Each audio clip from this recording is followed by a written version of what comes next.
দেখেন আমাদের যেটা করতে হবে সেটা হচ্ছে আপনাদের আজকে ডে 4 না,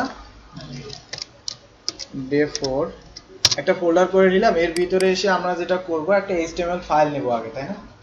এইচটিএমএল ফাইল নেওয়ার জন্য আমরা কি করব, রাইট বাটন ক্লিক করে নিউ থেকে টেক্সট ডকুমেন্ট, আমরা জানি এখন ইন্ডেক্স ডট কি হবে এইচটিএমএল, যেহেতু এইচটিএমএল নিয়ে কাজ করতেছি এটাকে আমাদের কি করতে হবে, নোটপ্যাড প্লাস প্লাসে রান করতে হবে কোড লেখার জন্য, তাই না? আর আউটপুট দেখার জন্য কোথায় রান করতে হবে, একটা ব্রাউজারে, যে কোনো একটা ব্রাউজারে। যেমন দেখেন আমি এখান থেকে রান করে নিচ্ছি হচ্ছে ক্রোমে, হ্যাঁ ক্রোমে রান করে নিলাম। তো এখানে আমরা আউটপুট দেখবো আর কোড লিখবো কোথায়, এখানে, তাই তো?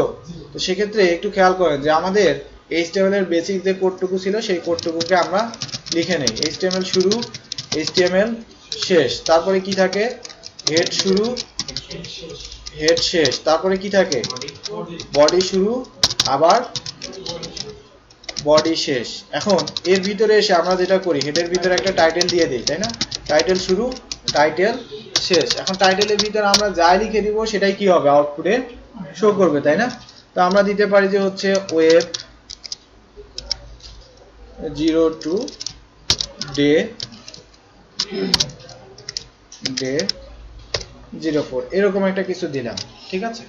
এখন দেখেন বডির ভিতরে আমরা যা লিখবো, এটা টাইটেলে যা লিখলাম সেটা টাইটেল বারে শো করতেছে, আর বডির ভিতরে এখন যা লিখবো সেটা কি করবে, বডির মধ্যে শো করবে। তো সেক্ষেত্রে একটু খেয়াল করেন, যদি আমি বডির মধ্যে এসে অর্ডার লিস্ট আনঅর্ডার লিস্ট করতে চাই, হ্যাঁ, তাহলে আমরা যেটা করতে পারি, যেমন দেখেন হচ্ছে আমি একটা h1 দিয়ে বললাম কি যে আমাদের হচ্ছে এটা অর্ডার লিস্ট হবে, হ্যাঁ, এখানে দিয়ে দিলাম অর্ডার লিস্ট, অর্ডার লিস্ট। তাহলে h1 দিয়ে একটা হেডিং আসবে না, একটা হেডিং আসবে, জাস্ট এই যে এরকম একটা হেডিং আসবে। আচ্ছা, আপনাদের টেক্সটের অ্যালাইনমেন্ট দেখানো হয়েছিল যে টেক্সটকে কিভাবে সেন্টারে রাইটে নেওয়া যায়, দেখানো হয়েছিল, তাই না? আমরা জানি ডিফল্ট ভাবে সব টেক্সটই কি হয়, লেফট থেকে শুরু হয়। তো আমরা এখানে যেটা করব সেটা হলো, দেখেন যে অর্ডার লিস্টের নিচে কিছু আমরা লিস্ট আইটেম তৈরি করব, কিছু লিস্ট রাখবো আর কি। যেমন হচ্ছে লিস্ট বলতে হচ্ছে তালিকা, বোঝাচ্ছে না? যেমন হচ্ছে বাজার করবেন, বাজারের তালিকা তৈরি করেন আপনি, ঠিক আছে? যে মাছ নিব, মাংস নিব, এই সেই যা নিব, আলু নিব, মরিচ নিব, সবকিছু মনে করেন যে একটা লিস্ট তৈরি করেছেন বা নিয়েছেন, তার একটা লিস্ট তৈরি করেছেন, এটা এত টাকা ছিল, এটা এত টাকা ছিল, এরকম না, 1 2 3 এভাবে লিখেন। আবার কেউ কেউ কি করে 1 2 3 লিখে না, কিন্তু স্টার চিহ্ন বা এরকম কিছু দিয়ে আবার লিখে যায়, তাই না? তো যেটা হচ্ছে কোনো একটা ক্রম, কোনো একটা সিকোয়েন্স ফলো করে আসতেছে, সেটাকে বলা হচ্ছে অর্ডার লিস্ট, হ্যাঁ। যেমন যদি এরকম হয় 1 2 3 4, তাহলে এটাকে বলবো হচ্ছে কি আমরা অর্ডার লিস্ট। আবার যদি এরকম হয় যে এ বি সি ডি, এটাকে বলবো হচ্ছে কি অর্ডার লিস্ট। যদি এরকম হয় মানে কোনো একটা অর্ডার ফলো করে আসে, তাহলে আমরা অর্ডার লিস্ট বলবো। আর যদি অর্ডার ফলো করে না আসে, কি হয়, যদি আমাদের কোনো একটা নির্দিষ্ট একটা সিম্বল বা হচ্ছে কোনো একটা আইকন এগুলো নিয়ে যদি আসে, তাহলে সেটাকে বলবো হচ্ছে আমরা আনঅর্ডার লিস্ট, তাই তো? সেক্ষেত্রে দেখেন যে অর্ডার লিস্ট তৈরি করার জন্য একটা ট্যাগ আছে যেটার নাম হলো OL, ঠিক আছে? আর আনঅর্ডার লিস্ট তৈরি করার জন্য একটা ট্যাগ আছে যেটার নাম হচ্ছে UL, ঠিক আছে? তো OL দিয়ে আমরা কি করব, অর্ডার লিস্ট তৈরি করব, ঠিক আছে? OL। আর লিস্টের ভিতরে এই OL দেওয়ার পরে আমার কি রাখতে হবে, লিস্টের ভিতরে লিস্ট আইটেমগুলো থাকবে না? তো লিস্ট আইটেমগুলো রাখার জন্য আপনি করতে পারেন হচ্ছে LI শুরু, LI শেষ, ঠিক আছে? এখানে আমরা যেটা করব, এখানে ওই লিস্টের, এই আনঅর্ডার লিস্টের যে আইটেমগুলো হবে সেই আইটেমগুলো এখানে বলে দিব। যেমন দেখেন আমরা করতে চাচ্ছি যে হচ্ছে ওয়েব ডিজাইন এন্ড ডেভেলপমেন্ট শিখতেছি, এখানে কি কি শিখবো তার একটা লিস্ট তৈরি করতেছি। তো সেক্ষেত্রে আপনি কি করতে পারেন, যেমন এখানে লিখলাম হচ্ছে HTML, এটা শিখবো। আর শিখবো কি, CSS শিখবো, তারপর শিখবো কি জাভাস্ক্রিপ্ট, শিখবো। আবার কি করব, jQuery শিখবো, বুটস্ট্র্যাপ শিখবো, PHP আর MySQL শিখবো, তাই না? PHP আর হচ্ছে MySQL, এগুলো হচ্ছে আমাদের কি হবে তাহলে, লিস্টের আইটেম, তাই না? লিস্ট আইটেম না এগুলা? দেখেন এটা হচ্ছে আমাদের কি অর্ডার লিস্ট, আর এগুলো কি হচ্ছে লিস্ট আইটেম। লিস্ট আইটেম কয়টা, 1 2 3 4 5 6 7, তাহলে 7টা আমাদের লিস্ট আইটেম আছে যেগুলো হচ্ছে কি অর্ডার লিস্ট। তো অর্ডার লিস্ট কি করবে, একটা সিকোয়েন্স নিয়ে আসবে, তাই না? যেমন হচ্ছে প্রথম যে লিস্ট আইটেমটা আছে এটা হবে 1, তারপর এটা হবে 2, তারপর এটা 3, এরকম আসবে। একটু খেয়াল করেন আউটপুটে যে ওরকম করে আসে কিনা। দেখেন আসে 1 2 3 4, বাট আমরা 1 2 3 4 এগুলো কি লিখেছিলাম? লিখি নাই, জাস্ট লিস্ট আইটেম গুলো লিখেছিলাম, এলআই লিখেছিলাম। তো এলআই লেখার ফলেই আমাদের এখানে এইভাবে চলে আসতেছে 1 2 3 4 করে চলে আসতেছে। আমরা যদি সিরিয়ালটা প্যাটার্ন না করি 1 2 না লিখি এভাবে স্টার বাউন্ড সিরিয়াল দ্বারা প্রকাশ করতেছি। হ্যাঁ সেটাও আসতেছে, আনোডার লিস্টে আসতেছে, ঠিক আছে।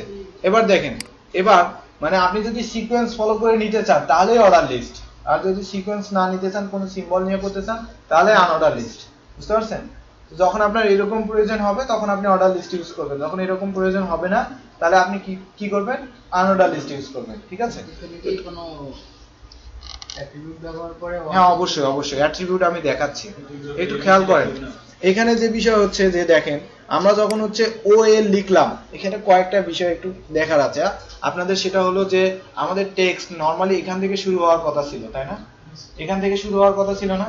যেমন এই যে উপরে দেখেন অর্ডার লিস্ট কি করছে, এখান থেকে শুরু হয়েছে না? বাট এইটা কিন্তু আরো একটু চাপানো কিনা, আরো একটু চাপানো আছে। তো এটা কেন হয়েছে? এই যে আমরা ওএল ইউজ করছি না, ওএল এর একটা ডিফল্ট মার্জিন প্যাডিং আছে, সেই ডিফল্ট মার্জিন প্যাডিংটা পাচ্ছে সে এখানে পাচ্ছে, যেটা কি করে যে একটু চাপায়া রাখে, উপর থেকে নিচের থেকে রাইট থেকে লেফট থেকে একটু চাপায়া রাখে। তো সেক্ষেত্রে আমাদের এখানে কি হয়েছে, ওএল দেওয়ার কারণে একটু চেপে গেছে, তাই না? লেফট থেকে একটু সরে গেছে না বেশি? বাট উপরেরটা দেখেন, উপরেরটা কি হয়েছে, এখান থেকে শুরু হয়েছে না? বাট এটা আবার এখান থেকে বেশি একটু সরে গিয়ে এখান থেকে শুরু হয়েছে।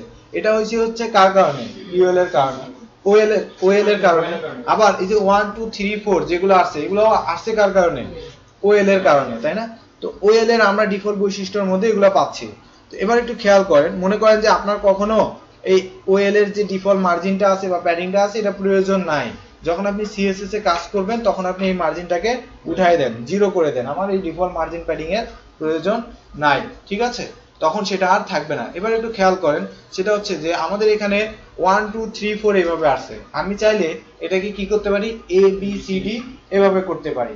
আবার স্টার্টিংটা বলে দিতে পারি যে কত থেকে শুরু হবে, 10 থেকে শুরু হবে নাকি সি থেকে শুরু হবে। আবার এখানে আমি রোমান সংখ্যাও ইউজ করতে পারি, ঠিক আছে। তো টাইপটা আমাদের ডিফল্ট ভাবে কোন টাইপের আসছে বলেন দেখি? নাম্বার টাইপের না? নাম্বার টাইপের মানে 1 থেকে আসছে। আমি চাইলে এটাকে কি করতে পারি, ক্যারেক্টার টেক্সট মানে এ বি সি ডি এভাবে নিতে পারি, তাই না? তো সেক্ষেত্রে আপনি এখানে যেটা করবেন, দেখেন ওএল এর মধ্যে এসে জাস্ট টাইপ বলে একটা কি আছে, অ্যাট্রিবিউট আছে। তো টাইপ অ্যাট্রিবিউটটাকে ইউজ করেন, ইকুয়াল। এখন কোন টাইপে আপনি নিতে চাচ্ছেন, মনে করেন যে আপনি এ দিলেন, তাহলে কি হবে বলেন দেখি? এ দিলে কি হবে, এ বি সি ডি এভাবে চলে আসতেছে। আচ্ছা, আবার মনে করেন যে আপনি এ দিবেন না, আপনি দিবেন হচ্ছে কি, মানে আপনি যেটা এ দিয়েছেন সেটা দিয়েছেন হচ্ছে কি ছোট হাতের, তাই না, লোয়ার কেস, এটাকে আপার কেস করে দেন, এ দিয়ে দেন, তাহলে আবার কি হবে, এখানে সবকিছুই আপার কেস আকারে চলে আসবে। দেখেন এ বি সি না, সি দিলে সি থেকে শুরু হবে না, টাইপটা দিতে হবে আপনার প্রথম টাইপ, ঠিক আছে। যেমন হচ্ছে ক্যারেক্টার নিতে গেলে এ দিতে হবে, হয় ছোট হাতে না হলে বড় হাতের। নাম্বার দিতে গেলে 1 দিতে হবে, আর যদি আপনি রোমান সংখ্যা নেন তাহলে কি দিতে হবে, আই দিতে হবে। বুঝতে পারছেন? যেমন আমি এখানে দিলাম হচ্ছে আই, তাহলে কি হবে, আউটপুটে রোমান সংখ্যা আকারে চলে আসবে, দেখেন আসছে। বাট এটাকে যদি আপনি আবার আপার কেস আকারে নিতে চান তাহলে এখানে শুধু বড় হাতের আই দিয়ে দিলেই হয়ে যাবে। দেখেন আউটপুটে যান, দেখেছেন?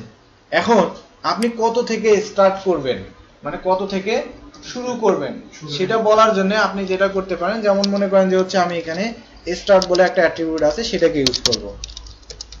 স্টার্ট ইকুয়াল কত থেকে নেবেন বলেন দেখি, 10 থেকে, তাহলে আমি 10 দিয়ে দিলাম, মানে আমার শুরু হবে কত থেকে, এখন 10 থেকে শুরু হবে। তাহলে আউটপুটে যান, রান করেন।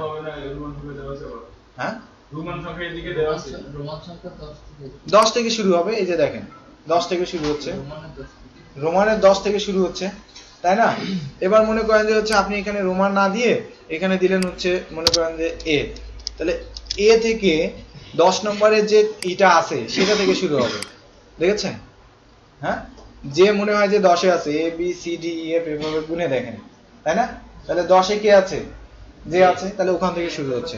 আবার যদি এখানে 1 দেন নাম্বারের জন্য টাইপটা 1 দিয়ে দিলেন, ডিফল্ট ভাবে কিন্তু 1 থাকে, তাই না? তো নাম্বারের জন্য আমি 1 দিয়ে দিলাম, তাহলে আউটপুটে কি হবে বলেন দেখি, 10 থেকে শুরু হবে, তাই না? তো বুঝে গেছেন বিষয়টা কিভাবে হচ্ছে? আচ্ছা, এটা হলো আমাদের কি অর্ডার লিস্ট।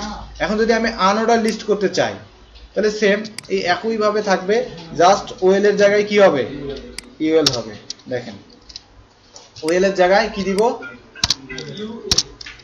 ইউএল দিয়ে দিব, আবার এখানে এসে ইউএলটা শেষ করে দিব। আচ্ছা, টাইপটা আমি ফাঁকা রাখতেছি, আর এখানে স্টার্ট দেওয়ার প্রয়োজন নাই, আমাদের স্টার্ট হবে না এখানে। দেখেন ডিফল্ট ভাবে একটা টাইপ চলে আসবে, একটু খেয়াল করেন। আমাদের একটা ইউএল এখন চলে আসবে, নিচে ইউএল চলে আসবে না একটা? আচ্ছা, ইউএলটা বোঝার জন্য আমি h1 দিয়ে আরেকটা হেডিং দিয়ে দিই। এই যে এটার উপরে একটা হেডিং দিয়ে দিচ্ছি, দিয়ে দিলাম হচ্ছে আনঅর্ডার লিস্ট, তাই তো? আনঅর্ডার লিস্ট এটা, হ্যাঁ। তো সেক্ষেত্রে আপনি একটু খেয়াল করেন, সেটা হচ্ছে আমাদের আনঅর্ডার লিস্টে কিভাবে আসছে? 1 2 3 4 বা কোনো একটা সিকোয়েন্স ফলো করে কি আসছে? আসে নাই। এখানে কিভাবে আসছে? একটা ডিক্স টাইপের কিছু একটা সিম্বল নিয়ে চলে আসছে না? তো এটা হচ্ছে মানে এর যে টাইপটা, এর যে সিম্বলটা ডিফল্ট ভাবে আসে সেটা হলো কোন টাইপ? ডিক্স টাইপের।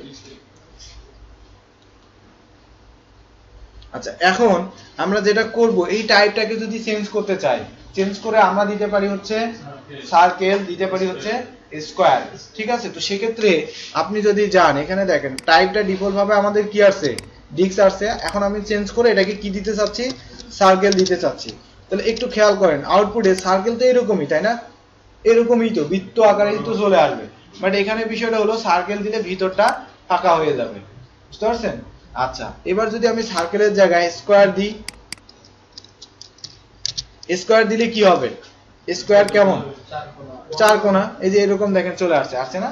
তো আমরা টাইপটাকে চেঞ্জ করতে পারতেছি। এটা হচ্ছে ওএল আর এটা হচ্ছে ইউএল, বুঝতে পারছেন? তো এই ওএল ইউএল এর মধ্যে থেকে মানে এদের ইউজটা কোথায়? তো আমরা ইউজ করব যখন আপনারা মনে করেন যে কোনো লিস্ট তৈরি করার প্রয়োজন হচ্ছে, তখন আপনি কি করবেন? তখন আপনি অর্ডার লিস্ট যদি দরকার হয় তাহলে অর্ডার লিস্ট, আর যদি আনঅর্ডার লিস্ট দরকার হয় তাহলে আনঅর্ডার লিস্ট। আনঅর্ডার লিস্টটাকে আমরা আবার মেনু বার তৈরির ক্ষেত্রেও ইউজ করব পরবর্তীতে, বুঝতে পারছেন? হ্যাঁ, এটা নিতে পারেন, বাট ওইটা নিতে গেলে আপনি হচ্ছে একটা আইকন ইউজ করে করতে পারেন, সেটা আমরা পরে দেখব। দেখেন অনেক কিছু, অনেক আইকনও আছে, যেমন হ্যাঁ কি বলছেন? হ্যাঁ হ্যাঁ, বুটস্ট্র্যাপে অনেক আইকন পাওয়া যায় হচ্ছে, তারপর আপনার ফন্ট অসাম বলে কিছু আছে, সেখানে অনেক আইকন আছে, তো যেগুলো আমি ইউজ করা আপনাদেরকে দেখাবো। আবার হচ্ছে ফন্ট দেখেন না আপনারা, ফন্টের স্টাইল অনেক রকমের হয়, দেখবেন যে অনেক ওয়েবসাইটে দেখেন যে ফন্ট যেগুলো আছে, এই টেক্সটগুলা, এই যে ফন্টগুলা, তো এগুলা মানে আঁকানো বাঁকানো থেকে শুরু করে কত স্টাইলের ফন্ট চলে আসে না, এগুলা আমি আসতেছি পরে, এগুলা দেখাবো। এগুলো হচ্ছে গুগল ফন্টস কিছু নিয়ে আমরা কাজ করব পরবর্তীতে, ঠিক আছে? তো যখন সিএসএস শুরু হবে তখনই ফন্ট ফ্যামিলি বলে কিছু একটা দিতে হয়। যেমন আপনি হচ্ছে ইতে ইউজ করেছেন না, যে কি বলে যে মাইক্রোসফট অফিস ইউজ করেছেন? আচ্ছা, মাইক্রোসফট ওয়ার্ডের মধ্যে গিয়ে দেখে যে ওখানে হচ্ছে ফন্ট অনেকগুলো আছে না, টাইমস নিউ রোমান থেকে শুরু করে অনেক স্টাইলের, তাই না? সিলেক্ট করে দিলে ওইভাবে টেক্সটগুলো চলে আসে। তো এখানেও আপনি সিএসএস দিয়ে ফন্টটার ফ্যামিলিটাকে বলে দিতে পারেন যে কোন ফ্যামিলির ফন্টটাকে আপনি ইউজ করতে চাচ্ছেন, বুঝতে পারছেন? তো সেটা আমরা যখন সিএসএস শুরু করব তখন দেখব। আচ্ছা, আমরা অর্ডার লিস্ট দেখলাম, আনঅর্ডার লিস্ট দেখলাম, এখন আমাদের বাকি আছে কি? টেবিল, তাই তো? টেবিল বাকি আছে। তো টেবিল দেখেন যে টেবিল বিষয়টা কি? টেবিল হচ্ছে মনে করেন যে আপনি কি করবেন, যে কিছু ডাটা টেবিল আকারে রাখবেন, যেমন টেবিলের কিছু একটা রো থাকবে হেডিং, যেমন নেম থাকবে, ইমেল থাকবে, তারপর হচ্ছে আপনার মোবাইল থাকবে, তাই না? তো এখন নেমের ঘরে নেম নামে যে কলামটা আছে ওটার নিচে শুধু নেম আসতেই থাকবে। ধরুন অনেকগুলো স্টুডেন্টকে আপনি একটা টেবিলের মধ্যে তার ডাটাগুলোকে স্টোর করতেছেন, তাহলে টেবিলের মধ্যে ওই যে নেম নামে যে টেবিলটা থাকতেছে ওইটার মধ্যে শুধু যতজন স্টুডেন্ট আছে তাদের ডাটাগুলো চলে আসবে। আবার ইমেল নামে যে হচ্ছে কলামটা আছে, ইমেলের নিচে শুধু ইমেলগুলা ওই স্টুডেন্টের জন্য চলে আসবে। মোবাইলের নিচে শুধু কি করবে? মোবাইলগুলা চলে আসবে, এরকম না? এখন দেখেন সেক্ষেত্রে আপনি যদি টেবিল করতে চান তাহলে HTML এর টেবিল বলে একটা কি আছে? ট্যাগ আছে, সেই ট্যাগটাকে আপনার ইউজ করতে হবে। তো সেই ট্যাগটাকে ইউজ করেন, দেখেন এখানে এসে আমি কি করব? টেবিল ট্যাগটাকে ইউজ করব মনে করেন, হ্যাঁ? তো আমি এখানে বলতে পারি যে h1 দিয়ে h1 ট্যাগ শুরু করলাম, আবার h1 ট্যাগ শেষ করলাম। এখানে রাখলাম যে হচ্ছে students স্টুডেন্টস ইনফরমেশন, এরকম কিছু একটা রাখলাম, ঠিক আছে। এবার যদি আমরা যাই আউটপুটে রান করি, দেখেন h1 দিয়ে এরকম কিছু একটা দেখাচ্ছে, স্টুডেন্ট ইনফরমেশন দেখাচ্ছে। আমরা এখন এইখানে একটা টেবিল তৈরি করব। তো টেবিলটা মূলত হচ্ছে কিসের সমষ্টি বলেন দেখি? কলাম আর রো সমষ্টি না? আচ্ছা, রো আর কলামের সমষ্টি হচ্ছে একটা টেবিল। তো সেক্ষেত্রে আপনার HTML এর টেবিল তৈরি করতে গেলে একটা ট্যাগ নিতে হবে, যে ট্যাগের নাম হচ্ছে কি? টেবিল। তো টেবিল ট্যাগ শুরু করতে হবে এবং কি করতে হবে? শেষ করতে হবে। টেবিল ট্যাগ শুরু করলাম, টেবিল ট্যাগটাকে শেষ করে দিলাম। দেখেন এর ভিতরে এসে আপনার এই টেবিলের কি হবে? কিছু রো হবে আর কিছু কলাম হবে, তাই না? মনে করেন যে আপনি একটা রো নিচ্ছেন, হ্যাঁ, একটা রো হচ্ছে কি টিআর শুরু করতে হচ্ছে, টিআর শেষ করতে হচ্ছে। তো এই যে আমি টেবিলের একটা কি করলাম, একটা রো নিলাম, মানে একটা রো হবে। রো বলতে সেটাকে কি বলে? হরিজন্টালি নাকি ভার্টিক্যালি? হরিজন্টালি যাবে, তাই না? আর ভার্টিক্যালি যেগুলো আসতেছিল সেগুলোকে বলা হচ্ছে কি? কলাম। তাহলে এবার দেখেন আমি একটা টিআর নিলাম, মানে আমার একটা রো আমি করে ফেললাম। তো এই রোটাকে আমি কয়টা কলামে ভাগ করব?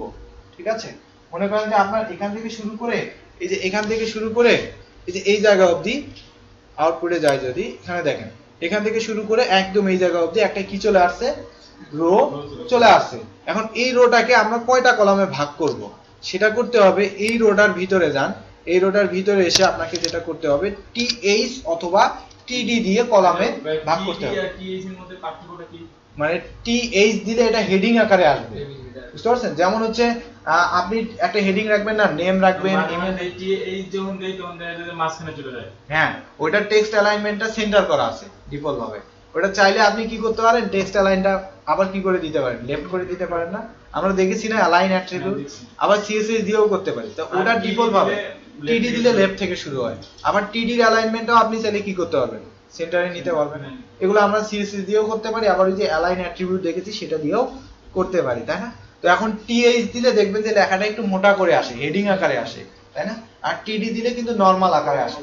তো এখন মনে করেন একটা টেবিলের উপরে তো হেডিং রাখতেই হবে, একটা রোর মধ্যে আমরা জাস্ট হেডিংটা রাখবো।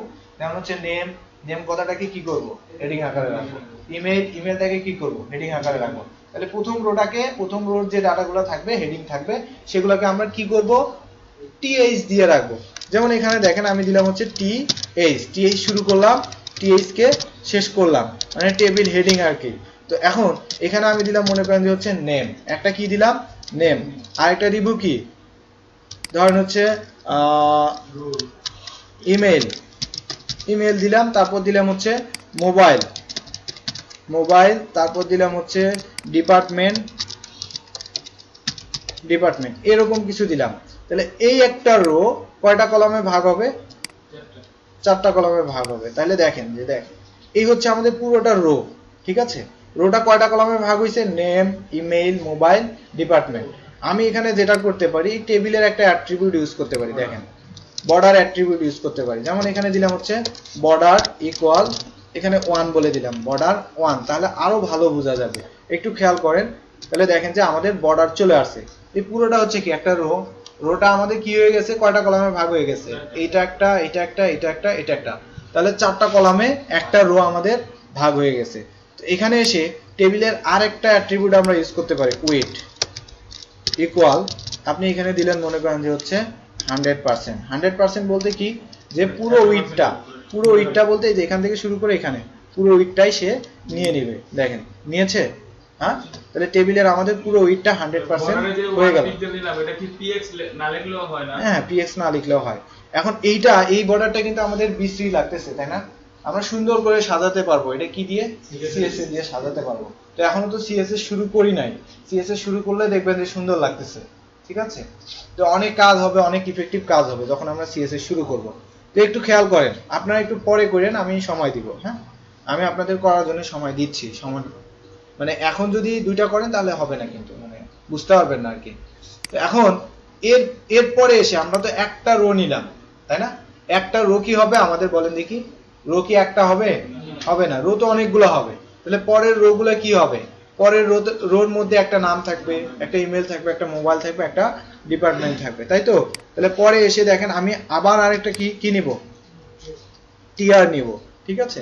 আবার আরেকটা টিআর নিলাম, যেটা হচ্ছে কি আমাদের এটার নিচে আরেকটা রো তৈরি করবে, এটার নিচে আবার আরেকটা রো তৈরি করবে, সেটা আবার কয়েকটা কলামে ভাগ হয়ে যাচ্ছে। দেখেছেন, যখন আমি পরে আবার আরেকটা রো নিলাম তখন নিচে এসে আবার ওই রোটা চলে আসছে। ওই রোটা আবার কয়টা কলামে ভাগ করা ছিল আমাদের, দেখেন দেখি, একটা, দুইটা, তিনটা, চারটা, তাই তো? তাহলে চারটা কলামে ভাগ ভাগ করা ছিল, তো চারটা কলামে কি আসছে, চলে আসছে। এখন আমরা যেটা করব একটু খেয়াল করেন, সেটা হচ্ছে যে এই পরের গুলাকে টিএইচ না দিয়ে টিডি দিব, ঠিক আছে? টিএইচ না দিয়ে কি দিব, টিডি। একটু খেয়াল করেন তাহলে, টিডি দিলাম, হ্যাঁ। আবার এখানে এসে কি করব, টিডি, তারপর এখানে এসে দিলাম হচ্ছে টিডি, মানে টেবিল ডাটা আর কি, ঠিক আছে, টিডি। এবার যদি আমরা রান করি একটু খেয়াল করেন যে আমরা টিএইচ আর টিডির মধ্যে একটা পার্থক্য দেখতে পারতেছি না? টিএইচটা কি হয়েছিল এখানে, অ্যালাইনটা ছিল কোথায়, সেন্টারে। আবার ফন্ট সাইজটা কি একটু মোটা, একটু বড়, তাই না? আর টিডি কি করছে, অ্যালাইনটা লেফট থেকে, আর এর টেক্সট সাইজটা, ফন্ট সাইজটা টিএইচ এর থেকে ছোট বা নরমাল যেটা সেটা, তাই না? সেক্ষেত্রে আমরা যেটা করতে পারি, দেখেন যে এই যে এই ডিপার্টমেন্ট, তারপর এই যে হচ্ছে মোবাইল, এই যে ইমেল, নেম, এগুলার অ্যালাইনমেন্টটাকে আমরা চাইলে কি করতে পারি বলেন দেখি, হ্যাঁ, সেন্টার তো করাই আছে, অ্যালাইন দিয়ে আমরা কি করতে পারি, লেফট করে দিতে পারি না, লেফট। আমরা মনে হয় যে অ্যালাইন দেখে আসছিলাম, দেখেছেন, লেফটে চলে আসছে। তো এইটা ডিফল্ট ভাবে অ্যালাইনমেন্টে কি করা আছে, সেন্টার করে রাখা আছে, যার কারণে সে সেন্টারে চলে যাচ্ছে। আমরা চাইলে এটাকে সেন্টার না করে, লেফট না করে, বাকিগুলো যেগুলো আছে এগুলাকে সেন্টার করে দিতে পারি, পারি না? এই যে নিচের গুলাকে, এগুলাকে আবার কি করতে পারি, আমরা সেন্টার লিখে দিতে পারি, দেখেন, সেন্টার।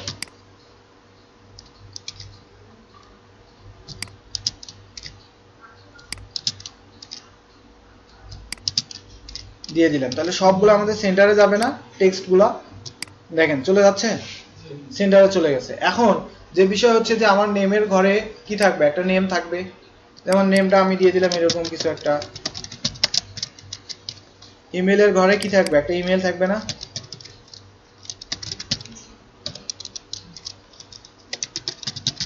এরকম একটা ইমেল দিয়ে দিলাম। মোবাইলের ঘরে কি থাকবে, একটা মোবাইল নাম্বার থাকবে না?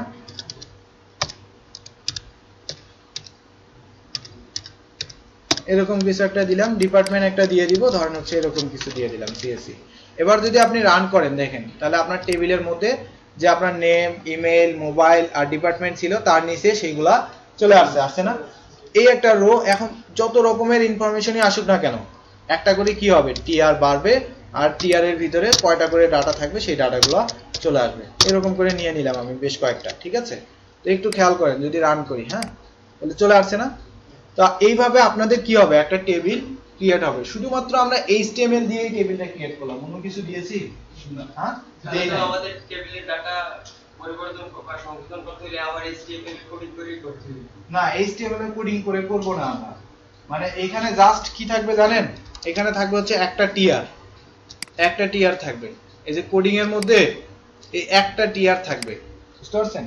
যেটার মধ্যে এই ডাটাগুলো হবে হচ্ছে ডাইনামিক। এই ডাটাগুলো কি হবে, ডাইনামিক। যখন আমরা ডাটাবেজ নিয়ে কাজ করব, মানে আমার ডাটাবেজে মানে কিছু স্টুডেন্ট রেজিস্ট্রেশন করা আছে, তাদের ডাটাগুলো ডাটাবেজে জমা করে রাখা আছে, বাট ওইগুলোকে আমি ওয়েবসাইটে কি করাবো, শো করাবো। এখন 100 জনের আছে, এখানে আমি জাস্ট একটা লুপ চালাই দিব। লুপ সম্পর্কে ধারণা আছে? বারবার করে একটা কাজ, বারবার করে। তাহলে এই একটা রোকেই সে কি করবে, বারবার রিপিট করাবে। মানে বারবার সে, এই যে আমরা একটা নিচে আরেকটা লিখেছি না, একটা নিচে আরেকটা, এটাকে সে বারবার কি করবে, রিপিট করাবে। বাট সে কি করবে, ডাটাগুলোকে চেঞ্জ করাই দিবে। এই যে ডাটাবেজে 100 জনের ডাটা পাবে, 100 জনের ডাটা শুধু দিয়ে দিবে, রিপিট করায়া। বাট আমরা রাখবো এখানে কয়টা, একটা রাখবো পরবর্তীতে। যখন আমরা সেটা হচ্ছে ই দিয়ে কাজ করব, পিএসপি দিয়ে কাজ করব, ডাটাবেজ নিয়ে কাজ করব, ঠিক আছে? তখন ঠিক আছে। তো এখন জাস্ট আমরা আগে মানে ইনফরমেশন কিভাবে দিতে হয় সেটা তো আগে দেখে নিব, তাই না? না নিতে পারলে তো হচ্ছে পরে ইনফরমেশনকে ডাইনামিক করেন, ডিজাইন করেন, বলেন, কিছুই করতে পারবেন না যদি ইনফরমেশনই না থাকে। বাট আগে ডিজাইনটা, আগে দেয়ার সিস্টেমটা তো আগে আপনাকে নিয়ে নিতে হবে। তারপর ওইটার ভিতরে এই যে এইগুলোকে জাস্ট আমরা ডাইনামিক করব। যেমন নেমটা আছে, নেমটা আসবে আমার কোথা থেকে, ডাটাবেস থেকে। যে রেজিস্ট্রেশন করছে তার নামটা আসবে। কারণ যদি 100 জন রেজিস্ট্রেশন করে, 100 জনের নামটা পরপর চলে আসবে। সেটা কিভাবে হবে পরবর্তীতে যখন আমরা পিএইচপি নিয়ে কাজ করব ক্লিয়ার হয়ে যাবে। এখন জাস্ট দেখেন যে আপনি এইচটিএমএল দিয়ে কিভাবে একটা টেবিল ক্রিয়েট করতে পারতেছেন। ঠিক আছে, এখন মনে করেন যে আপনি এখানে তো মাহমুদুল হাসান আছে, পরে তো অন্য কেউ আসবে, আসবে না? তো এখন সেটা ডাটাবেস থেকে আসবে, অটোমেটিক আসবে যখন আমরা এখানে সেই ডাইনামিক করার কাজটা করব। বাট এখন করতে গেলে আপনার ম্যানুয়ালি করতে হচ্ছে না? চেঞ্জ করতে হবে ম্যানুয়ালি। চেঞ্জ করার জন্য জাস্ট এখানে এসে ডাটাগুলোকে চেঞ্জ করবেন আপনি, আর কিছু আছে? কিছুই নাই। সেটা করতে গেলে ডাটাগুলোকে চেঞ্জ করে দিলেই হয়ে যাচ্ছে। তো এখন দেখেন আমার চেঞ্জ করার দরকার আছে, আপনারা করে নিন। জাস্ট বুঝালাম যে আপনি এইভাবে কাজ করতে পারেন। ওকে, এখন দেখেন আজকে আমরা একটু সিএসএস নিয়েও কাজ করব। হ্যাঁ, কি করব? সিএসএস নিয়েও একটু কাজ করব। সেক্ষেত্রে যেহেতু আমাদের সময় আছে, আপনারা জাস্ট টেবিল আর অর্ডার লিস্ট আনঅর্ডার লিস্টের এই কাজটুকু একটু করে ফেলেন তাড়াতাড়ি। ঠিক আছে, তার মানে আমরা এইচটিএমএল দিয়ে কত কি দেখেছি বলেন দেখি, শুরু থেকে একটু বলেন দেখি কি কি করলাম আমরা। আমরা ইমেজ দিতে পারি, যে কোনো রকমের টেক্সট দিতে পারি, এখন পি ট্যাগ দিতে পারি, তারপর হচ্ছে সেগুলোকে বোল্ড, আন্ডারলাইন, ইটালিক, তারপর হচ্ছে টেবিল তৈরি করা, রেজিস্ট্রেশন ফর্ম তৈরি করা, তাই না? তারপর হচ্ছে আপনার হলো লিস্ট দেখা, মানে লিস্ট করা, লিঙ্ক করা, অনেক কিছু দেখা হয়ে গেছে এইচটিএমএল দিয়ে। তো মোটামুটি এইচটিএমএল দিয়ে যা যা দেখেছি সেগুলো হলে আমাদের এখন হবে আর কি। তো এরপরেও আরো কিছু ট্যাগ বাকি আছে, যে ট্যাগগুলো আমরা পরবর্তীতে আবার যখন হচ্ছে সিএসএস শুরু করব, কাজ করব, সিএসএস করতে গিয়ে আবার কিছু ট্যাগ চলে আসবে প্রয়োজন বোধে, সেই ট্যাগগুলোকে নিয়ে আবার আমরা দেখবো। যে জাস্ট আমি তখন বলে দেবো যে এই ট্যাগের এই কাজ, এখানে তো কঠিন কিছুই নাই। আছে কঠিন কিছু? হ্যাঁ, ডিভ আছে, তারপর হচ্ছে HTML5 এর কিছু ট্যাগ আছে, সেই ট্যাগগুলো আমি জাস্ট বলে দিলেই হবে যে এটা এই কারণে আসছে। ঠিক আছে, আর কিছুই না। তো সেটা আমরা দেখবো। আর এখন আমরা যেটা করতে চাচ্ছি, সিএসএস নিয়ে কাজ করব। দেখেন আমাদের সিএসএস নিয়ে কাজ শুরু করব। এখন সিএসএস তিন ভাবে অ্যাপ্লাই করা যায় HTML5 এ, বুঝতে পারছেন? সিএসএস কে আমরা কয় ভাবে অ্যাপ্লাই করতে পারবো? তিন ভাবে অ্যাপ্লাই করতে পারবো HTML ফাইলের মধ্যে বা পিএইচপি ফাইলের মধ্যে, বুঝতে পারছেন? সেক্ষেত্রে তিন ভাবে কি কি আসলে? একটা হচ্ছে ইনলাইন সিএসএস, ইনলাইন সিএসএস, আরেকটা হচ্ছে ইন্টারনাল সিএসএস, আরেকটা হচ্ছে এক্সটার্নাল সিএসএস। তাহলে ইনলাইন সিএসএস কি? ইনলাইন সিএসএস হচ্ছে কোন ট্যাগের ভিতরে যখন সরাসরি আপনি কি করেন, সিএসএস এর কোডগুলো লিখবেন। স্টাইল নামে একটা অ্যাট্রিবিউট আছে, সেই স্টাইল অ্যাট্রিবিউট ইউজ করে যখন কোনো ট্যাগের ভিতরে আমরা সরাসরি সিএসএস এর কোডগুলো অ্যাপ্লাই করতে পারি, সেটাকে বলা হয় হচ্ছে কি, ইনলাইন সিএসএস। আর যখন আমরা কোনো ট্যাগের ভিতরে সরাসরি না, কোনো ট্যাগকে নিয়ে কাজ করব, সিএসএস এর কাজ করব, তো সেটা করতে গেলে আমাদের কি করতে হবে? লেট হয়ে গেছে কেন শুভ? আচ্ছা ঠিক আছে। আর যখন আমরা কোনো কি করব, যে হচ্ছে সিএসএস ইন্টারনাল সিএসএস ইউজ করব, তখন সেটা কি করতে হবে? এই হেড ট্যাগের ভিতরে এসে আমাদের একটা স্টাইল নামের ট্যাগ নিতে হবে, ওই ট্যাগের ভিতরে সিএসএস গুলোকে লিখতে হবে। ঠিক আছে, সেটাকে বলবো হচ্ছে ইন্টারনাল সিএসএস। আর এক্সটার্নাল সিএসএসটা তাহলে কি হবে? যখন আমরা টোটালি হচ্ছে বাইরে একটা সিএসএস ফাইল করে রাখবো, যেখানে সিএসএস এর কোডগুলো রাখবো, এবং এই HTML ফাইলের সঙ্গে সেই এক্সটার্নাল ফাইলটাকে, বাইরের ফাইলটাকে লিংক আপ করব, তখনই সেটাকে বলবো হচ্ছে কি, এক্সটার্নাল সিএসএস। ঠিক আছে, তাহলে আমরা সিএসএস কয় ভাবে ইউজ করতে পারবো? তিন ভাবে। কি কি? ইনলাইন, ইন্টারনাল, আর হচ্ছে এক্সটার্নাল। ইনলাইনটা কোনটা?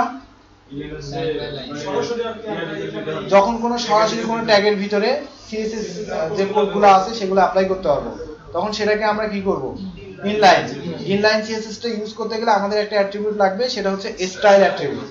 ঠিক আছে, আর ইন্টারনাল সিএসএস যখন আমরা ইউজ করব, তখন সেটা হচ্ছে যে হেডের ভিতরে আমরা একটা স্টাইল ট্যাগ ইউজ করব তখন। ঠিক আছে, স্টাইল ট্যাগ শুরু এবং শেষ করে তার ভিতরে আমরা যে সিএসএস গুলো ইউজ করব সেটাকে বলবো হচ্ছে ইন্টারনাল সিএসএস। আবার যখন হচ্ছে বাহিরে সিএসএস এর জন্য একটা ফাইলই করে নিব, যেমন index.html ফাইল করে নিছি না, ঠিক একইভাবে মনে করেন বাহিরে আমি style.css এরকম বলে কোনো একটা ফাইল করে রাখবো, যেখানে সিএসএস গুলোকে রাখবো এবং এই HTML ফাইলের সঙ্গে সেই সিএসএস ফাইলটাকে লিংক করে ইউজ করব, তখনই সেটাকে বলা হবে কি, এক্সটার্নাল সিএসএস। বুঝতে পারছেন? তো এবার একটু খেয়াল করেন, আমরা ইন্টারনাল সিএসএস থেকেই শুরু করি। আমরা কি করি? ইন্টারনাল সিএসএস থেকেই মনে করেন শুরু করব। তো উপরের দিকে এসে মনে করেন যে আমি একটা h1 ট্যাগ নিয়ে নিচ্ছি। কি নিয়ে নিচ্ছি? h1 tag. h1 ট্যাগ শুরু করলাম, h1 ট্যাগ শেষ করলাম। এর ভিতরে লিখলাম ওয়েলকাম টু ITQ সলিউশন, এরকম কিছু একটা লিখলাম।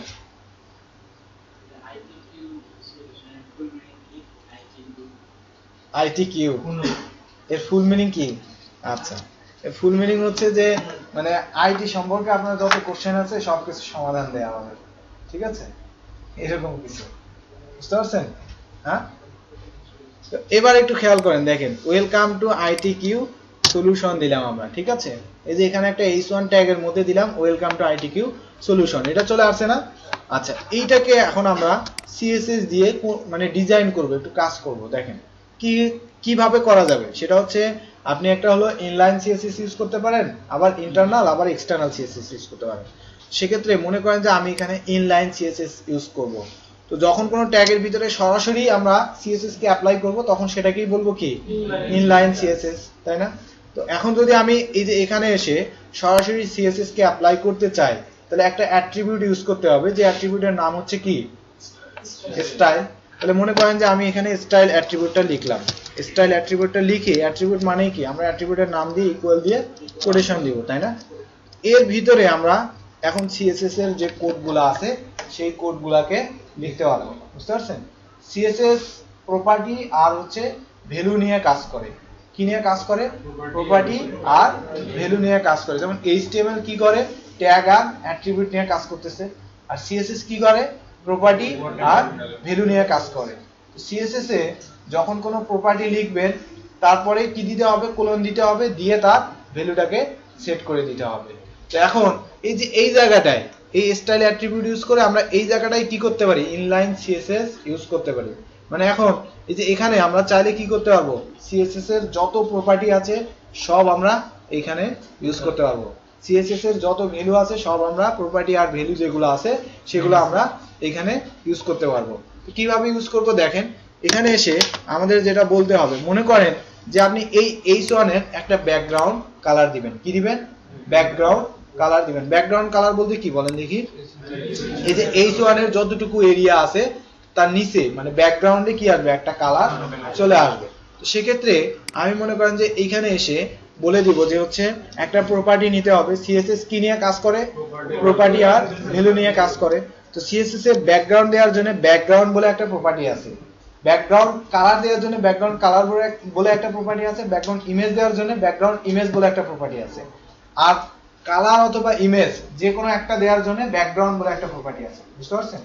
মানে ব্যাকগ্রাউন্ড প্রপার্টি দিয়ে আমরা কালারও দিতে পারবো, ইমেজও দিতে পারবো, আর ব্যাকগ্রাউন্ড কালার দিয়ে শুধু কালার দিতে পারবো, আর ব্যাকগ্রাউন্ড ইমেজ দিয়ে শুধু ইমেজ দিতে পারবো।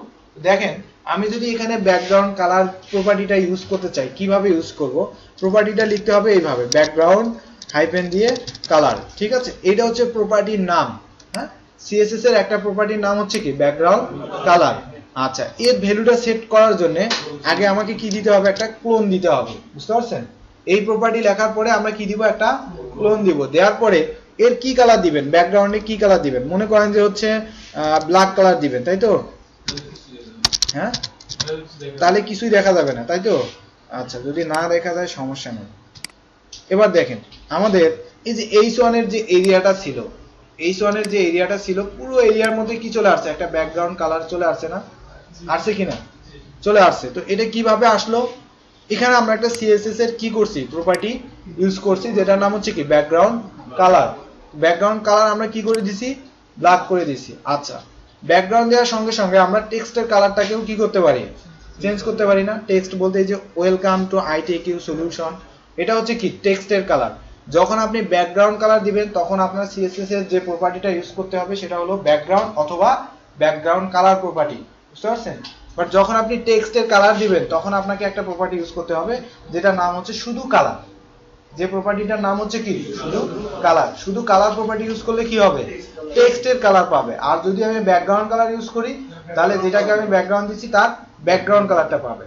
তো দেখেন যে এখানে CSS এ যখন হচ্ছে একটা প্রপার্টির পরে আরেকটা প্রপার্টি লিখবেন তখন আপনাকে একটা সেমিকোলন দিয়ে আগের প্রপার্টিটাকে কি করতে হবে? শেষ করতে হবে। তাহলে আমি এখানে একটা সেমিকোলন দিয়ে দিলাম, এই প্রপার্টি আমার শেষ, তাই না? ব্যাকগ্রাউন্ড কালার প্রপার্টি শেষ। সেমিকোলন দেওয়ার পর আরেকটা প্রপার্টি আমরা নেব, সেটার নাম হচ্ছে মনে করেন যে কি? Colour property. তাহলে প্রপার্টি নেওয়ার পরে কি দিতে হবে? ক্লোন দিতে হবে, দেন তার ভ্যালুটাকে সেট করে দিতে হবে। তার ভ্যালুটা কি হবে? এবার কি কালার দিতে চাচ্ছেন? হোয়াইট কালার দিতে চাচ্ছেন, তাহলে দিয়ে দিলাম, এখানে হোয়াইট কালার দিয়ে দিলাম। এবার একটু রান করে দেখি যে টেক্সটের কালারটা চেঞ্জ হয়ে যায় কিনা। গিয়েছে? আমাদের ব্যাকগ্রাউন্ড কালার কি চলে আসছে, ব্ল্যাক কালার, আর টেক্সটের কালার কি চলে আসছে, হোয়াইট কালার।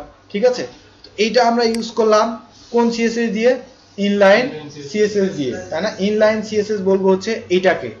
বাট এই কাজটা যদি এভাবে না করে আমি মনে করেন যে এই হেডের ভিতরে করি, কারণ আমি আরেকটা ট্যাগ নিচ্ছি, h1 ট্যাগ, এখানে আরেকটা কি করলাম, h2 ট্যাগ নিই, মনে করেন যে এখানে এসে কি করব, আমি h2 ট্যাগ একটা নিলাম, আবার h2 ট্যাগটাকে এখানে এসে শেষ করে দিলাম। আর এখানে আমরা কোনো ইনলাইন সিএসএস ইউজ করতে চাচ্ছি না। ঠিক আছে, এটাকে আমি উঠাইয়া দিলাম। দেখেন তাহলে এটা নরমাল যেভাবে আসে সেভাবে আসবে, আসবে না? দেখেন আউটপুটে আমাদের নরমালি যেভাবে আসার কথা সেভাবে আসছে, ওয়েলকাম টু আইটিকিউ সলিউশন। এখন এইটাকেও মনে করেন আপনি ডিজাইন করবেন এই যে এইরকম করে, একটা ব্যাকগ্রাউন্ড কালার দিবেন আর একটা টেক্সটের কালার দিবেন, বাট সেটা আর কি করবেন না, ইনলাইন দিয়ে দিবেন না, সেটা কি করবেন, ইন্টারনাল দিয়ে দিবেন। ঠিক আছে, কোন সিএসএস দিয়ে দিবেন, ইন্টারনাল সিএসএস দিয়ে দিবেন। সেক্ষেত্রে ইন্টারনাল সিএসএস কোথায় ইউজ করতে হয়, হেডের ভিতরে। আর এখানে কি কোনো অ্যাট্রিবিউট ইউজ করতে হয় না ট্যাগ ইউজ করতে হয়, ট্যাগ, ট্যাগের নাম কি, h1 না, আমরা সিএসএস ইউজ করার জন্য একটা ট্যাগ নেব, স্টাইল ট্যাগ, তাই না? আচ্ছা, এবার একটু খেয়াল করে, আমি এখানে দিলাম হচ্ছে স্টাইল ট্যাগ, শুরু করলাম, স্টাইল ট্যাগটাকে শেষ করে দিলাম।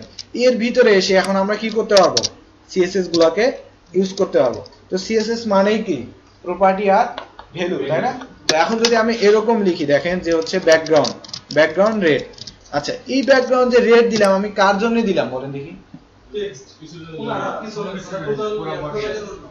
কারোর জন্যই দেইনি, এখন পর্যন্ত কারোর জন্যই দেই নাই। এখানে দেখেন স্টাইলের ভিতরে আমরা যে ব্যাকগ্রাউন্ড রেড দিলাম, এটা কি বডির জন্য দিয়েছি নাকি h1 এর জন্য নাকি h2 এর জন্য নাকি ওএল এর জন্য, আমরা কি বলছি? হ্যাঁ, না না, হেডিং সিলেক্ট করে দিতে হবে। যখন আপনি দেখেন, যখন হচ্ছে সরাসরি ইনলাইন ইউজ করছেন তখন তো তাকে সিলেক্ট করে দেওয়ার প্রয়োজন হয় নাই, কারণ সে বুঝেই গেছে যে আমি h1 এর ভিতরে লিখছি, তার মানে এইটাকে আমার এই কাজগুলো করতে হবে, তাই না?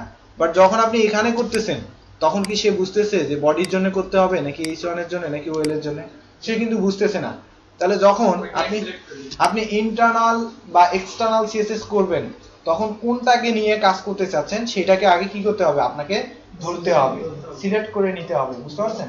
সেই সিলেক্ট করার কাজটা হচ্ছে এরকম, যেমন আপনি কাকে ধরতে চাচ্ছেন, h2 কে, তারপর হচ্ছে আপনার second bracket open, second bracket close, এর ভিতরে এখন যে ট্যাগগুলো, যে প্রপার্টি আর ভ্যালুগুলো লিখবেন সবকিছু এই ফাইলের h2 নামে যে ট্যাগগুলো আছে সেগুলোর জন্য পাবে, বুঝতে পারছেন? এবার তো h2 আমাদের কয়টা ছিল, একটা ছিল, তাই না?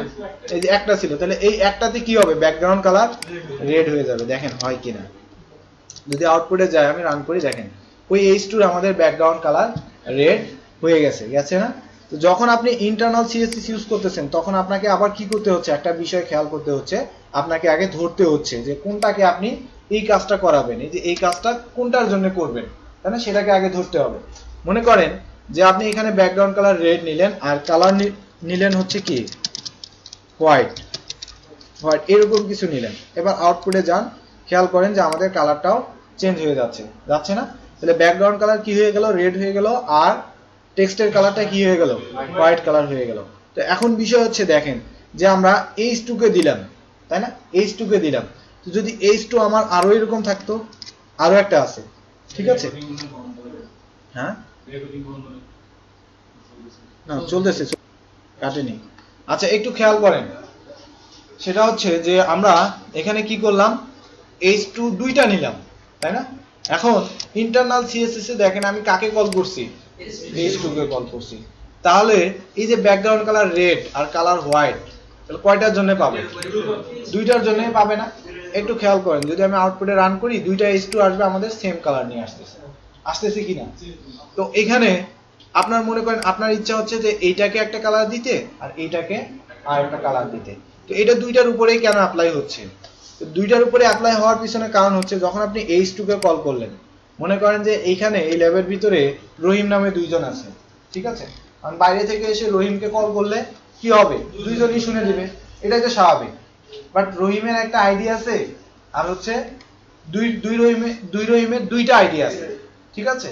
তো যদি রহিম দিয়ে সাথে আবার আইডিটাও বলে দেয়া যায় তাহলে কি হবে, ওই আইডির নামে যে রহিম আছে সেই শুধু শুনে দিবে, অন্য কেউ কি শুনে দিবে না। তো এখন আমাদের যখন এই কাহিনীটা এখানে হচ্ছে দেখেন যে দুইটা যখন h1 নিচ্ছি তখন আমাদের যদি দুইটা যখন h2 নিচ্ছি তখন যদি আমরা h2 কে কল করতেছি তাহলে দুটাই সেম কাজটা করে দিচ্ছে এখানে যা আছে তাই। বাট আমি দুইটার জন্য আলাদা আলাদা করে কি করতে চাচ্ছি, কাজ করতে চাচ্ছি। তখন আপনাকে যে বিষয়টা খেয়াল করতে হবে, দেখেন যদি আপনি ইন্টারনাল সিএসএস বুঝেন তাহলে এক্সটার্নাল সিএসএস শেষ। আর আমরা আসলে কাজই করব হচ্ছে এক্সটার্নাল সিএসএস। আইডি আর ক্লাসের মধ্যে পার্থক্যটা কি? হ্যাঁ, সেই পার্থক্যটাও বলবো, এখনই বলবো। আইডিটা কি, ক্লাসটা কি, পার্থক্যটা কোথায় সেটাও আমি বলতেছি। একটু খেয়াল করেন, দেখেন এখানে যে আমাদের h2 আছে, দুইটা আছে তাই না? দুইটাকে আমি দুই রকমের কালার দিব, বাট এখানে আমি কল করতেছি কি দিয়ে, h2 দিয়ে। তাহলে দুইটাই তো শুনে দিচ্ছে এবং দুইটার মধ্যে যা আছে তাই পাচ্ছে। তো আমি যেটা করব, এই মনে করেন যে h2 এর একটা আইডি দিয়ে দিব। কি দিয়ে দিব? একটা আইডি দিয়ে দিব। তো আইডি দেওয়ার জন্য আইডি কিন্তু একটা অ্যাট্রিবিউট, বুঝতে পারছেন? আইডি কি? একটা অ্যাট্রিবিউট। তো এই h2 এর মধ্যে এসে একটা আইডি আমি দিয়ে দিচ্ছি। তো আইডিটা মনে করেন যে কোনো একটা আইডি দিয়ে দিতে পারেন আপনি, ঠিক আছে? তো আমি মনে করেন যে আমি একটা নাম দিয়ে দিলাম হচ্ছে h2001, এরকম একটা কিছু দিলাম। এই আইডি কত দিয়ে দিলাম? h2001। এখানে অ্যাকচুয়ালি এভাবে আসবে না আইডির নামগুলা, মানে আমরা যে নামগুলো দিব আসলে কাজের সাথে সম্পর্ক রেখে তারপর আমরা নামগুলো দিব, তাহলে আমাদের বুঝতে কি হবে, সুবিধা হবে, এই আর কি। বাট এখানে আমি h2001 যে দিয়েছি তাতেও কোনো সমস্যা নাই, আছে? বা আমি যদি এরকম করেও দেই h2 তারপর হচ্ছে আপনার আন্ডারস্কোর তারপর 001, তাই না? কোনো সমস্যা হবে? তাহলে এই h2 এর আইডি কি, এটা না? এখন আপনি এখানে যখন কোনো ট্যাগকে সরাসরি নাম ধরে কল করবেন শুধু ট্যাগের নামটা লিখে দিলেই হবে। বাট যখন কোনো ট্যাগের আইডি কে কল করবেন তখন আপনাকে এইভাবে লিখলে হবে না, আপনাকে লিখতে হবে কি, একটা হ্যাশ, ঠিক আছে, বা একটা নাম্বার সাইন, তারপর ওর আইডির নামটা কি আছে সেটা। এই যে এইটা হচ্ছে ওর আইডির নাম, তাই না? তো এখন দেখেন, এখন যদি আমি এখানে দিয়ে দিই তাহলে কোনটা কল হবে একটু খেয়াল করেন দেখি।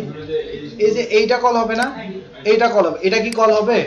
হবে না। তাহলে এইটাই কল হবে এবং এইটার মধ্যে যে কাজটুকু করে রাখা আছে সেই কাজটুকুই পাবে সে শুধু একা। দেখেন, দেখেছেন, সে শুধু একা ওই কাজটুকু করতেছে, কিন্তু পরেরটা কিন্তু আর পাচ্ছে না, পাচ্ছে না। তো পরেরটাকেও মনে করেন যে আপনি একটা আইডি দিয়ে দিবেন। হ্যাঁ, এখানে এসেও মনে করেন আমি কি করব, একটা আইডি দিয়ে দেব। হ্যাঁ, দ্বিতীয়টাতে ধরেন ওই ওখানে হ্যাশ দিয়ে আইডির নাম না দিয়ে শুধু h2 দিয়ে যদি করব তাহলে কোনটা হবে? কোনটা? এইটা, এই যে এটাকে যদি শুধু h2 দিয়ে কল করেন তাহলে আবার দুটাই পাবে। হ্যাঁ, দুটাই পাবে। কারণ কি? কারণ হচ্ছে এর প্রায়োরিটিটা দিবে হচ্ছে ট্যাগের নামটাকে আগে প্রায়োরিটি দিবে, তারপর আইডিটাকে প্রায়োরিটি দিবে, বুঝতে পারছেন? তো এই কারণে আর কি, যদি আমি এখানে এসে এরকম করি যে হচ্ছে h2 আবার এখানে আরেকটা আইডি দিয়ে দিচ্ছি 002, ঠিক আছে? এখন এই আইডি কে ধরে মনে করেন আমি আবার নতুন করে কিছু কাজ করব, তাহলে সেক্ষেত্রে কি করতে হবে, আবার হ্যাশ দিয়ে আবার পরেরটাকে কল করতে হচ্ছে, দেন কি করতে হচ্ছে, সেকেন্ড ব্র্যাকেট ওপেন ক্লোজ, এর ভিতরে এখন আমি কোন কোন প্রপার্টি ইউজ করতে চাচ্ছি সেটা ইউজ করব। মনে করেন এর ব্যাকগ্রাউন্ড কালার দিব হচ্ছে কি, ব্যাকগ্রাউন্ড দিব হচ্ছে মনে করেন গ্রিন, এরকম দিলাম, আর কালার দিলাম হচ্ছে হোয়াইট, এরকম কিছু একটা দিলাম, ঠিক আছে? এবার একটু খেয়াল করেন, যদি আমি রান করি পরেরটাতে কি চলে আসবে, ব্যাকগ্রাউন্ড কালার গ্রিন কালার, আর কালার চলে আসবে কি, হোয়াইট কালার। দেখেন আসছে, চলে আসছে। এখন আমি দুটাই কিন্তু h1, বাট দুটাকে দুই রকমের আইডি দিয়ে কল করে আলাদা আলাদা করে কি করতে পারলাম, কালার দিতে পারলাম, ঠিক আছে?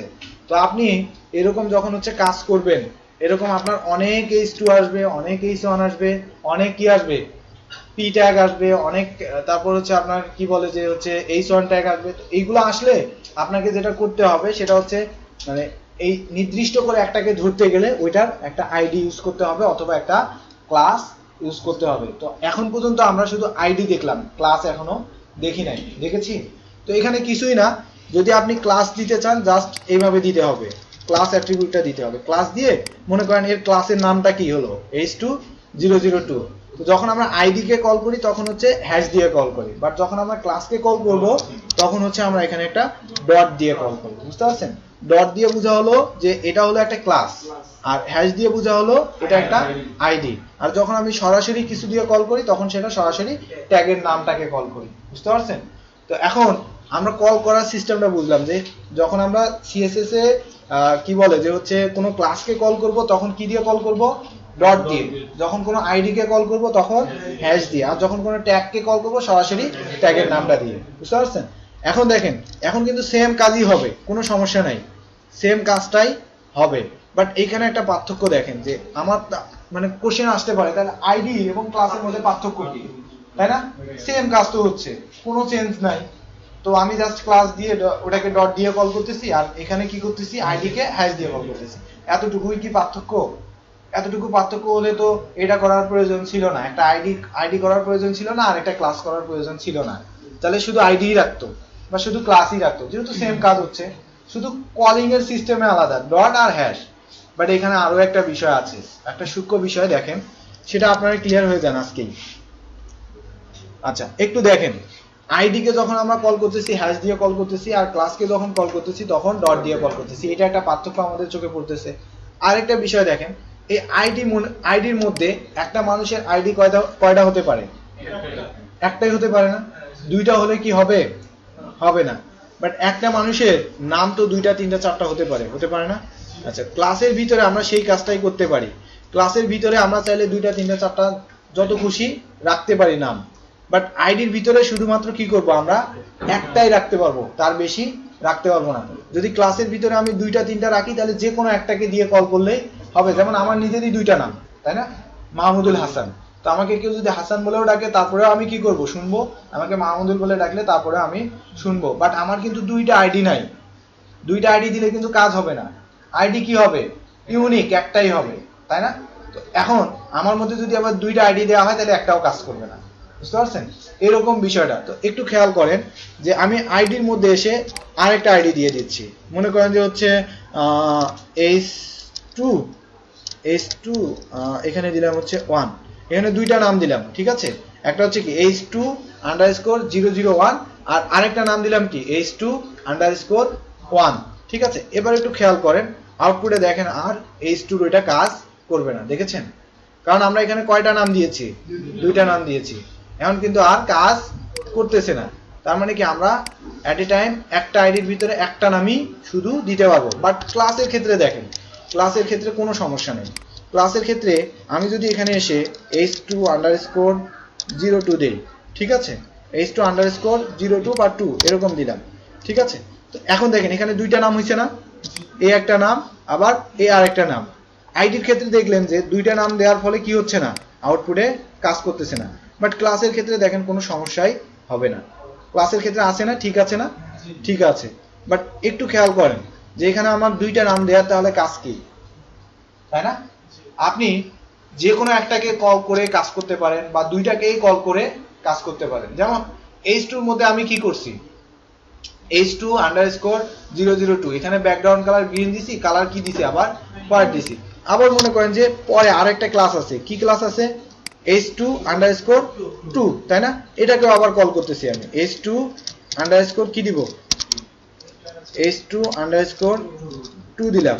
দিয়ে আবার এখানে এসে বলেন যে হচ্ছে আপনার প্যাডিং দিবেন, হ্যাঁ?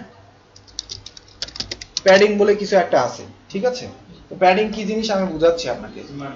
প্যাডিং মনে করেন যে আমি দিলাম হচ্ছে 20px, একটু খেয়াল করেন, মার্জিন একটা বিষয়, প্যাডিং একটা বিষয়। তো আমি প্যাডিং মার্জিন আপনাদের ক্লিয়ার করে দিব, এখনই ক্লিয়ার করে দিব। এখন দেখেন প্যাডিং পেয়েছে। প্যাডিং মানে কি, মানে ভিতর থেকে একটু চাপায় নিবে আর কি, বুঝতে পারছেন? তো একটু খেয়াল করেন, সেটা হচ্ছে যে আমি এখানে দুইটা ক্লাস ইউজ করছি, একটা ক্লাসের মধ্যে কি করছি, ব্যাকগ্রাউন্ড গ্রিন আর কালার হোয়াইট, আর আরেকটা ক্লাসের মধ্যে আবার প্যাডিং 20px দিলাম। তাহলে দুটাই কাজ করতেছে না? তো এখন এটার আসলে উপকারিতা কি? এটার উপকারিতা হচ্ছে অনেক সময় আমরা এই যে স্ক্রল করব না, এই যে এরকম করে নামাবো উঠাবো, এটার উপর ডিপেন্ড করে আপনারা দেখেন যে কিছু ইফেক্ট চলে আসে, তাই না? যেমন হচ্ছে আমি যখন এটাকে নামাবো, নিচের দিকে নামাবো, এটা আমার ভিতরে ঢুকে যাবে না, এই যে ভিতরে না ঢুকে এখানে ফিক্সড হয়ে যাবে। তো এই বিষয়গুলা মানে নতুন করে একটা ক্লাস অ্যাড হয়ে যায় ওখানে, আর ওই ক্লাসের মধ্যে যে কাজগুলো করে রাখা থাকে সেই কাজটা যখন পেয়ে যায় তখনই সেই কাজটার ইফেক্টটা ওখানে চলে আসে, বুঝতে পারছেন? তো আমি যদি আইডি ইউজ করতাম, তা আইডির মধ্যে তো নতুন করে আর আইডি অ্যাড করতে পারবো না, কারণ আইডি কি একটাই থাকে। বাট ক্লাসের মধ্যে আমি 3টা 4টা 5টা যত খুশি ক্লাসের নাম দিতে পারি। তাহলে সুবিধা কোনটায় বেশি বলেন দেখি, আইডিতে নাকি ক্লাসের সুবিধা বেশি। বাট আইডিরও কিছু প্রয়োজন আছে, দরকার আছে। যেমন হচ্ছে জাভাস্ক্রিপ্টে যখন আমরা কোনো এলিমেন্টের বা কোনো ট্যাগের ভ্যালুকে ধরবো, তখন জাভাস্ক্রিপ্টে document.getElementById এরকম একটা মেথড আছে, যে আইডির মাধ্যমে শুধু আমরা ডাটাগুলোকে ধরতে পারবো, ঠিক আছে? তখন আবার আইডির প্রয়োজন আছে, বুঝতে পারছেন? সব কিছুরই প্রয়োজন আছে, আপনারা জাস্ট শিখে যান কোনটা কিভাবে কাজ করে। প্রয়োজন বোধ যখন মনে হবে যে এখন আমার প্রয়োজন, এইটা প্রয়োজন, তাহলে তখন আপনি সেটাকে ইউজ করে দিবেন, ঠিক আছে? আপনার যদি শেখা থাকে, আপনার যদি জানা থাকে, তাহলে তার কোনো সমস্যা নেই। ইউজ করতে কোনো সমস্যা আছে? যখন যেটা প্রয়োজন হবে তখন সেটাকে ইউজ করবেন। তো এখন দেখেন, খেয়াল করেন, আমরা এখানে একটা প্যাডিং দিলাম, প্যাডিং দেওয়ার কারণে কিছু একটা ঘটে গেছে, হয়ে গেছে, তাই না? আচ্ছা, এটা যে হলো, এটা কিভাবে হলো, আসলে প্যাডিং এর কাজটা কি, মার্জিনের কাজটা কি, সেগুলো এখন আমরা একটু দেখব, ঠিক আছে? এখন একটু খেয়াল করেন, দেখেন আমরা এখন পর্যন্ত কয় রকমের সিএসএস ইউজ করলাম? ইনলাইন আর হচ্ছে ইন্টারনাল। আমাদের আরো একটা সিএসএস আছে, সেটা কি? External CSS. একটু খেয়াল করেন, আমি যদি এখানে এসে, আমরা যেখানে কাজ করতেছি, কোথায় কাজ করতেছি?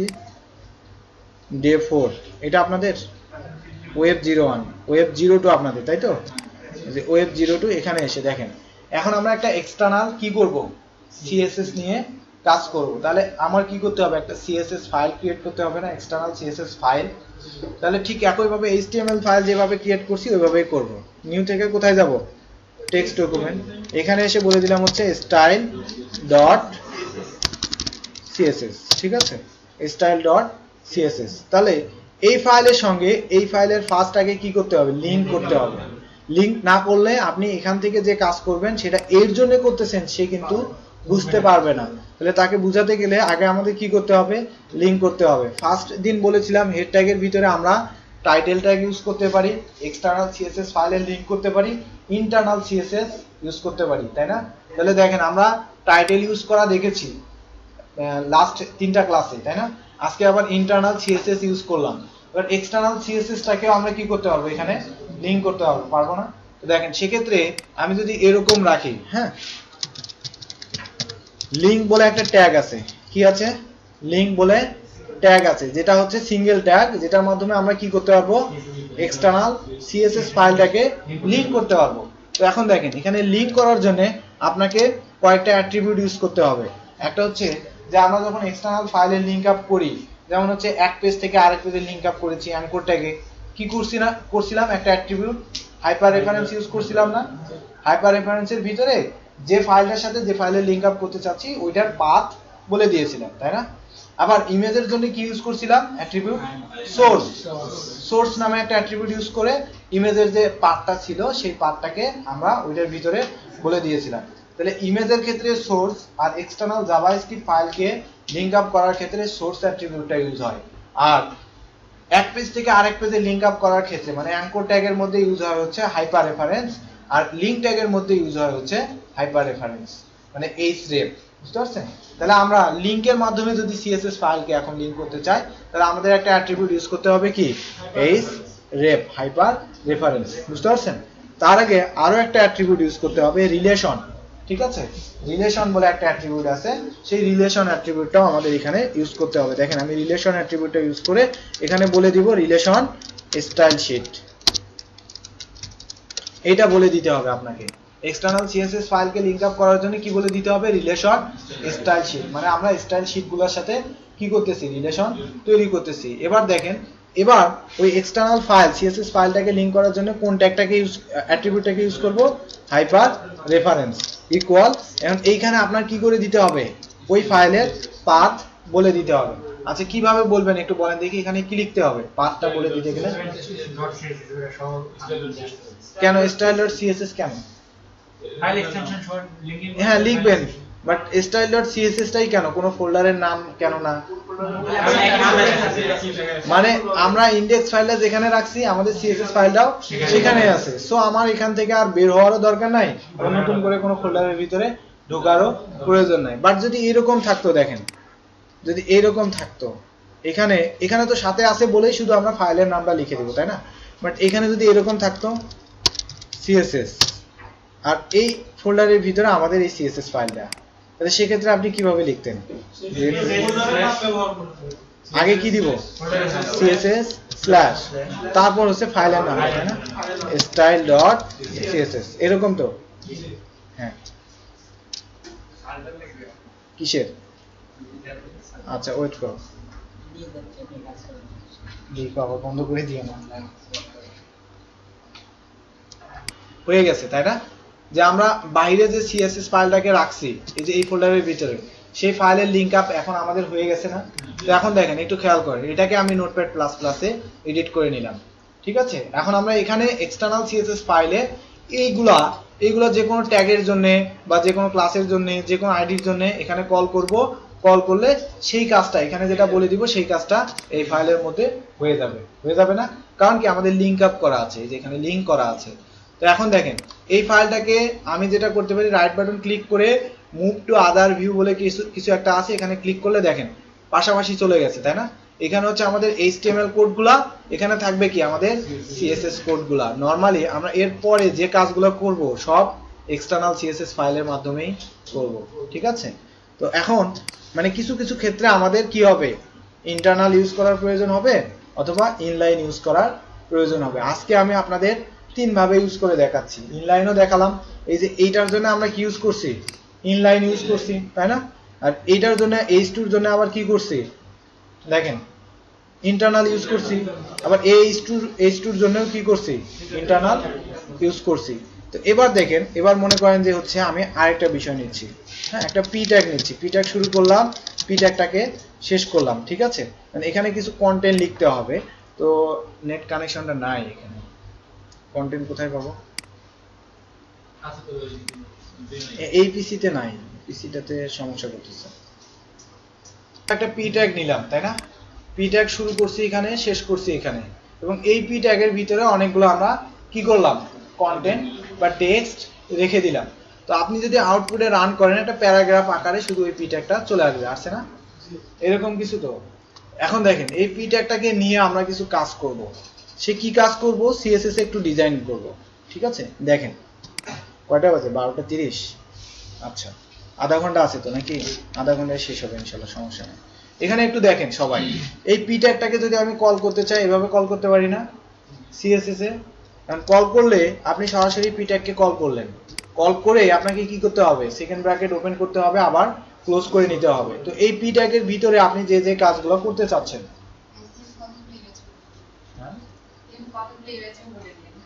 আচ্ছা আচ্ছা আপনাদের হচ্ছে 15 তারিখ মানে ক্লাস বন্ধ থাকবে আর কি, 15ই আগস্ট, ঠিক আছে, শোক দিবস, ঠিক আছে। ওই দিন আবার ক্লাস করলে অবস্থা খারাপ হয়ে যাবে আমাদের, হ্যাঁ, আর পরে আর ক্লাস করা লাগবে না। এই কারণে ওই দিন বন্ধ থাকবে। আর আপনাদের আইডি কার্ডের জন্য যারা যারা টাকা দিয়েছিলেন তারা আইডি কার্ডটা যাওয়ার সময় আজকে নিয়ে দেন, আর যারা যারা এখনো দেননি তারা গিয়ে টাকা দিয়ে দিতে পারেন, সবার হয়ে গেছে যারা যারা টাকা দিয়েছেন। তো এখন একটু খেয়াল করেন, দেখেন আমরা এখানে এসে যেটা করব সেটা হলো যে এই যে পি ট্যাগকে নিয়ে একটু ডিজাইন করব তাই না। পি ট্যাগ তো আবার আমার কি হতে পারে, অনেকগুলো থাকতে পারে না, একটা ওয়েবসাইটে বা আমার একটা ওয়েব পেজে অনেকগুলো কি থাকতে পারে, পি ট্যাগ থাকতে পারে। তো সেক্ষেত্রে যদি আমি সরাসরি পি ট্যাগটাকে কল করি তাহলে সবগুলোর জন্য সেম কাজ হবে না। তো আমি এখানে মনে করেন একটা ক্লাস দিয়ে নিচ্ছি, ক্লাস ইকুয়াল, মনে করেন যে এখানে আমি কোনো একটা ক্লাস দিয়ে দিব, ক্লাসটা কি দিতে পারি, P001 এরকম দিলাম, ঠিক আছে, ক্লাসের নাম। তাহলে এটাকে যদি আমরা কল করি, কিভাবে কল করব দেখেন, .p001, তাহলে ক্লাসটা আমাদের কল হয়ে গেছে, তার মানে কি এই পি ট্যাগটা কল হয়ে গেছে। এবার একটু খেয়াল করেন, এখানে আমরা যে কাজগুলো করতে পারি সেটা হলো যে এই পি ট্যাগের একটা ব্যাকগ্রাউন্ড কালার দিতে পারি না। আচ্ছা ব্যাকগ্রাউন্ড কালার মনে করেন দিয়ে দিচ্ছি, ব্যাকগ্রাউন্ড কালার কি দিবেন বলেন, এই দেখেন। এবার দেখেন এর আগে আমি কালারে কি করছিলাম, সরাসরি কালারের নাম লিখে দিয়েছিলাম তাই না।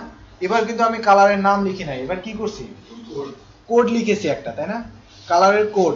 তো এই না ভিডিও চলতেছে, না চলতেছে, এই যে ভিডিও চলতেছে। তো এখানে একটু খেয়াল করেন, দেখেন যে ব্যাকগ্রাউন্ডে আমরা কি করতেছি, কালারের একটা কোড দিয়ে দিচ্ছি। এর আগে কিন্তু কি করছি, সরাসরি কালারের নাম লিখে দিয়েছি, বাট আমি এবার একটা কালারের কোড দিলাম, কি দিলাম, DDD। এটা হচ্ছে অনেকটা মানে কি কালার দেখে আসি, গ্রে কালার, হ্যাঁ ওরকম কিছু একটা হবে হয়তো, দেখেন চলে আসছে না, ওরকম কিছু একটা কালার চলে আসছে। তো এবার একটু খেয়াল করেন, এখানে যদি আমি চেঞ্জ করে আবার 000 দিই, যে এরকম দিই, এটা কিসের, ব্ল্যাক। তো এই কালার কোড তো আর মুখস্থ করার মতো ক্ষমতা আমাদের নাই, আছে? কালার কোড কি আর মুখস্থ করে রাখবো? কালার কোড কিন্তু আমাদের মুখস্থ করতে হবে না। তো সেক্ষেত্রে আপনি কিভাবে কালার কোডগুলোকে ইউজ করবেন একটু খেয়াল করেন। গুগলে গিয়ে পিকজি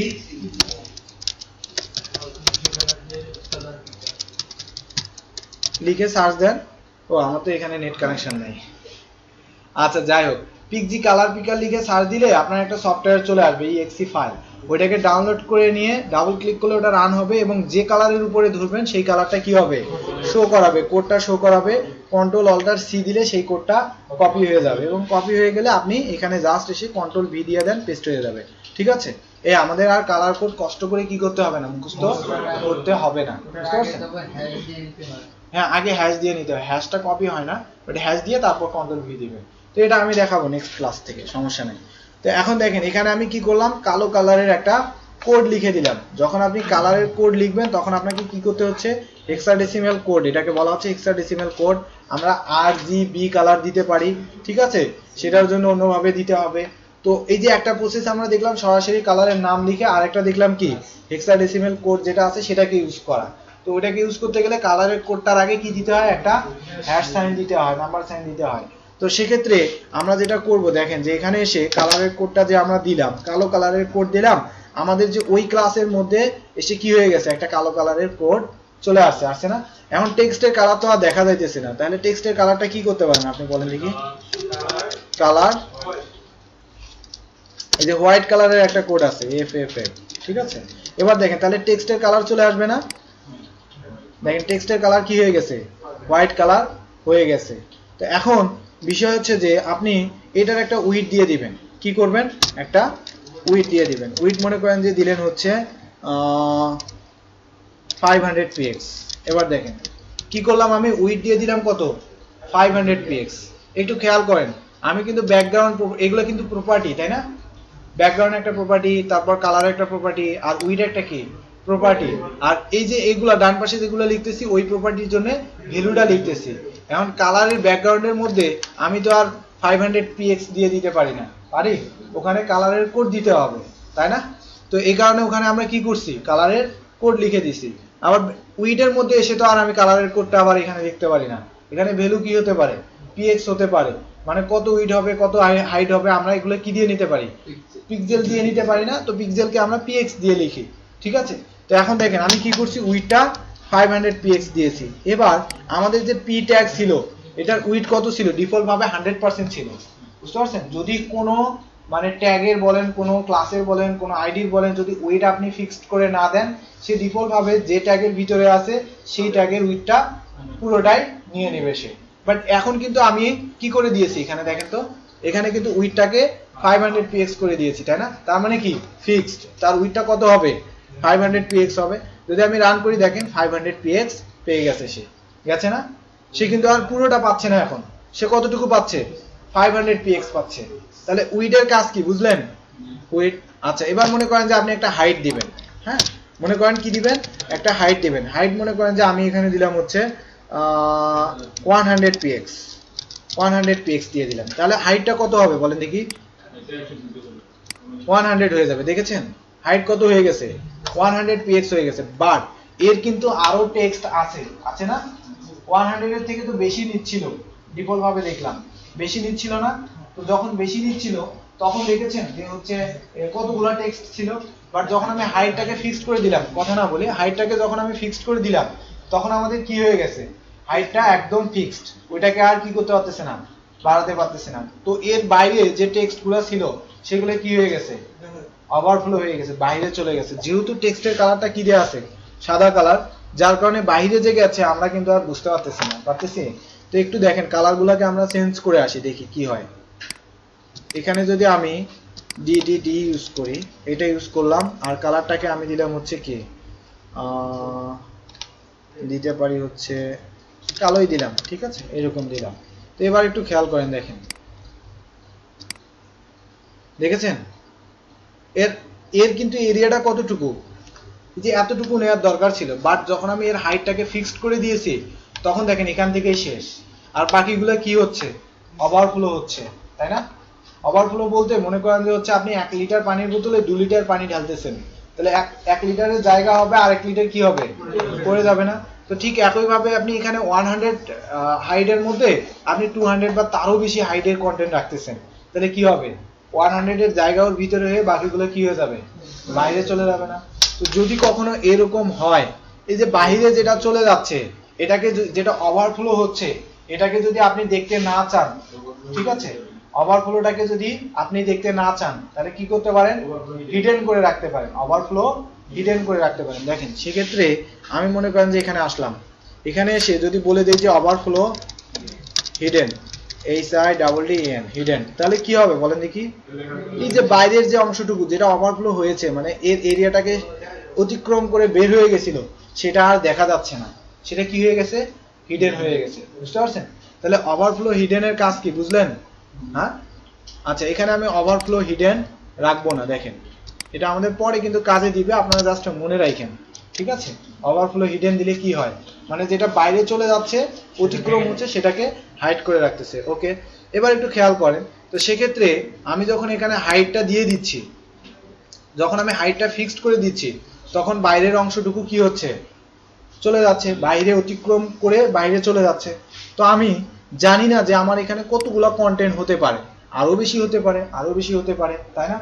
তো আমি জানি না কিন্তু এই পি ট্যাগের কন্টেন্ট কতটুকু হবে, এর হাইটটা কতটুকু হবে, আমি ফিক্সড জানি না এর হাইটটা কতটুকু দিলে আমার পারফেক্ট হবে।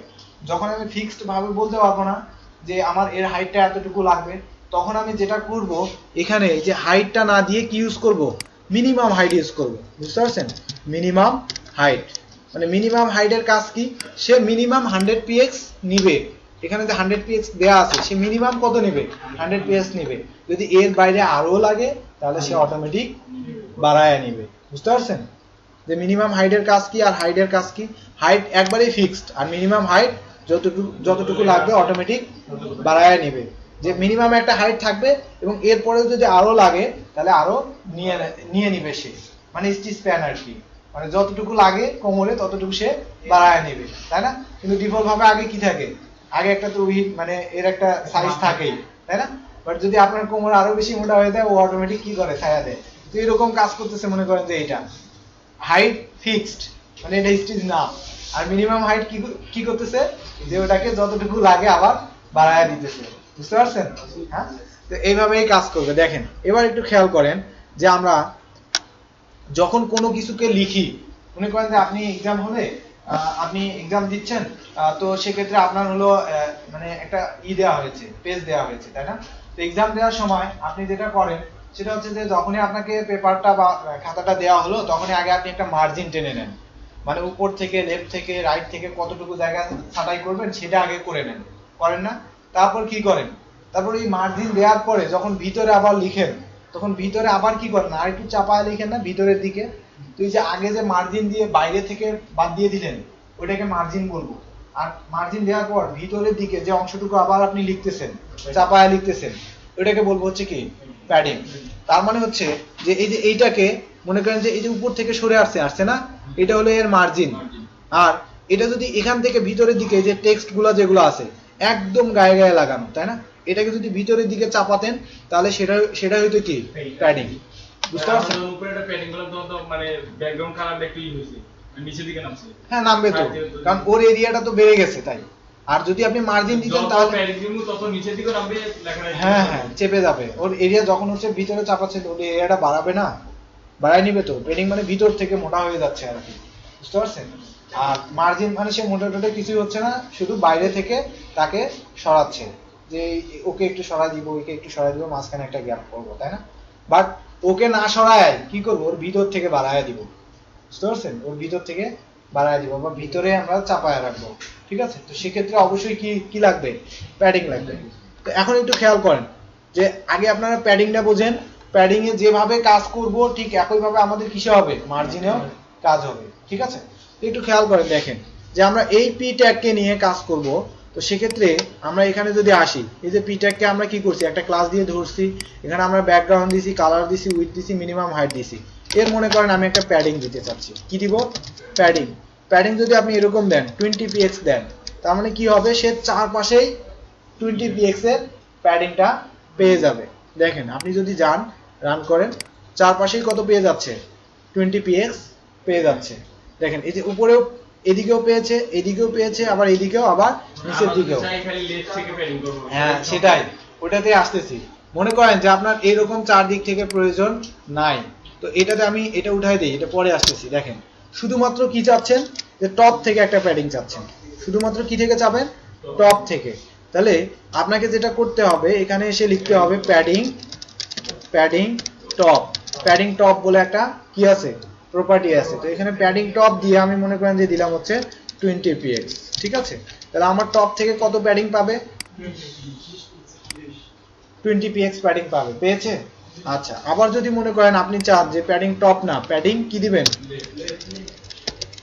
প্যাডিং লেফট, তাহলে এখানে দিলেন যে হচ্ছে 35 px, মনে করেন যে লেফট থেকে কত দিলেন, 35 px। এবার একটু রান করেন, লেফট থেকে কতটুকু সরে যাবে, 35 px। এবার যদি চান যে আপনি প্যাডিং কি করবেন, প্যাডিং রাইট দিবেন, রাইটে মনে করেন যে হচ্ছে আপনি দিলেন হলো 50 px, ঠিক আছে। তাহলে আউটপুটে দেখেন কি হয়ে যায়, রাইট থেকে আবার 50 px সরে যাচ্ছে, দেখেছেন প্যাডিং পাচ্ছে না রাইট থেকে। আচ্ছা, এবার যদি আপনি বটম থেকে চান কি হবে, এখানে এসে প্যাডিং বটম কত দিবেন বলেন দেখি, ধরেন হচ্ছে প্যাডিং বটম আমি 10 px দিলাম, ঠিক আছে, 10 px দিলাম। তাহলে বটমে কি পাবে, এরকম পাবে 10 px, ঠিক আছে। তাহলে আমি প্যাডিং দিয়ে কি করতে পারতেছি, এগুলাকে চাপাতেও পারতেছি, ঠিক আছে। একটু খেয়াল করেন যে আমরা এইখানে চারপাশে প্যাডিং দেওয়ার জন্য চারটা প্রপার্টি ইউজ করলাম। একটা হচ্ছে কি টপ, আরেকটা হচ্ছে লেফট, রাইট, বটম।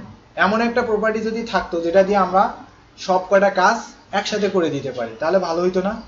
হ্যাঁ, তো এই যে সব কয়টা কাজ একসঙ্গে করার জন্য একটা প্রপার্টি আছে যেটার নাম হচ্ছে কি, শুধু প্যাডিং, বুঝতে পারছেন? তো একটু খেয়াল করেন, দেখেন আমি শুধু প্যাডিংকে ইউজ করব। আপনারা যেভাবে এই যে প্যাডিং দেখতেছেন না, মার্জিনও কিন্তু সেম।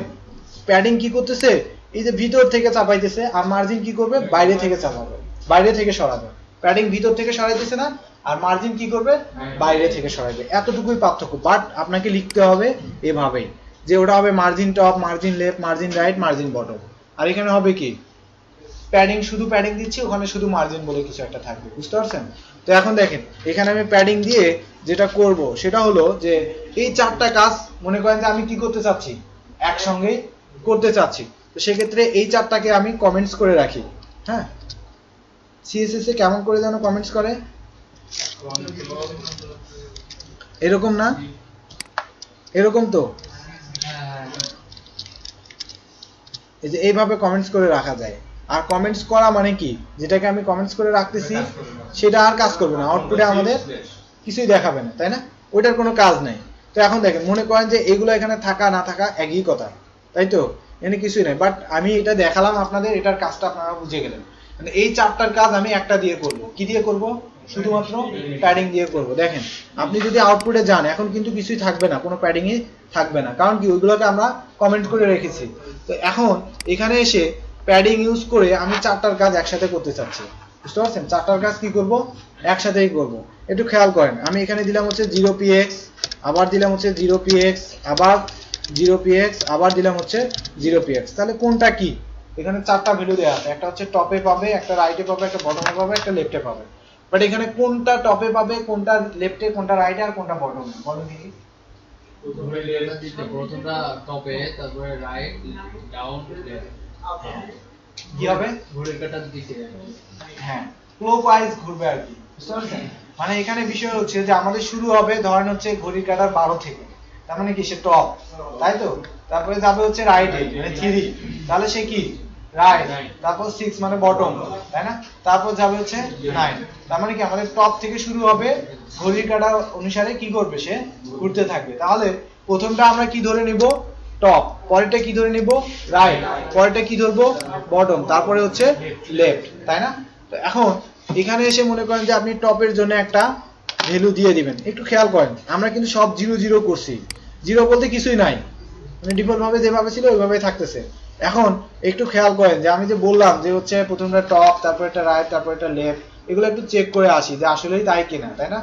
এখন যদি আমি রাইট বাটন ক্লিক করি, ইনস্পেক্ট বলে কিছু একটা আছে না, এখানে ক্লিক করলাম, দেখেন ফার্স্ট দিন যেটা দেখেছিলাম আমরা, শুধুমাত্র কি দেখেছিলাম, শুধুমাত্র হচ্ছে HTML টুকু দেখেছিলাম, তাই না? HTML আপনাদের একদিন দেখানো হয়েছিল, দেখায়নি? দেখাইছিলাম, ইন্সপেক্ট দেখাইছিলাম। এই যে এখানে দেখেন, এখান থেকে যেটা হবে যে মার্কিউ দেখানোর জন্য, তাই না? হ্যাঁ, এখানে একটু খেয়াল করেন, এই যে আমরা কোন ট্যাগটাকে নিয়ে কাজ করতেছি, এটাকে নিয়ে না, হ্যাঁ, এটার উপরে ক্লিক করলাম, দেখেন এটার এরিয়া, তারপর হচ্ছে এটার মার্জিন, এটার প্যাডিং, সবকিছুই আমরা এখন দেখতে পারবো যা যা দিয়েছি। একটু খেয়াল করেন, এই যে ডান দিকে সিএসএসটা আসছে, চলে আসছে। হ্যাঁ, সিএসএস এ আমরা কি কি ইউজ করছিলাম? ব্যাকগ্রাউন্ড ইউজ করছিলাম, আবার কালার, আবার উইডথ, মিনিমাম হাইট আর প্যাডিং, তাই না? প্যাডিং গুলো কি ছিল? প্রথমটা ছিল কি 0, পরেরটাও 0, পরেরটাও 0, পরেরটাও 0। তাহলে আমরা বললাম প্রথমটা হচ্ছে কি টপ, তাই না? প্রথমটা হচ্ছে টপ। আসলে টপ কিনা দেখেন তো একটু, আমি বাড়াই এখান থেকে, দেখেছেন এখানে কি হচ্ছে, টপে প্যাডিংটা পাচ্ছে। আচ্ছা, পরেরটা বলেছিলাম কি রাইট, দেখেন দেখি রাইটে একটা প্যাডিং পাচ্ছে। আচ্ছা, তারপরে কি বলেছিলাম বটম, তাই না? একটু খেয়াল করেন যে বটমে পায় কিনা,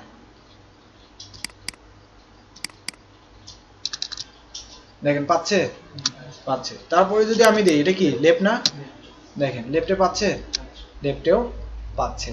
তো এই যে আমরা এখানে এসে জাস্ট টেম্পোরারি চেঞ্জ করতে পারলাম। হ্যাঁ, এটা কিন্তু আমাদের কোডে কি হয়নি, চেঞ্জ হয়নি। তো এখান থেকে আমি কপি করে নিয়ে গিয়ে ওখানে দিতে পারি যে আমার এতটুকু হলে পারফেক্ট, অথবা কি করতে পারি, ওখানে গিয়ে আবার নতুন করে লিখে দিতে পারি।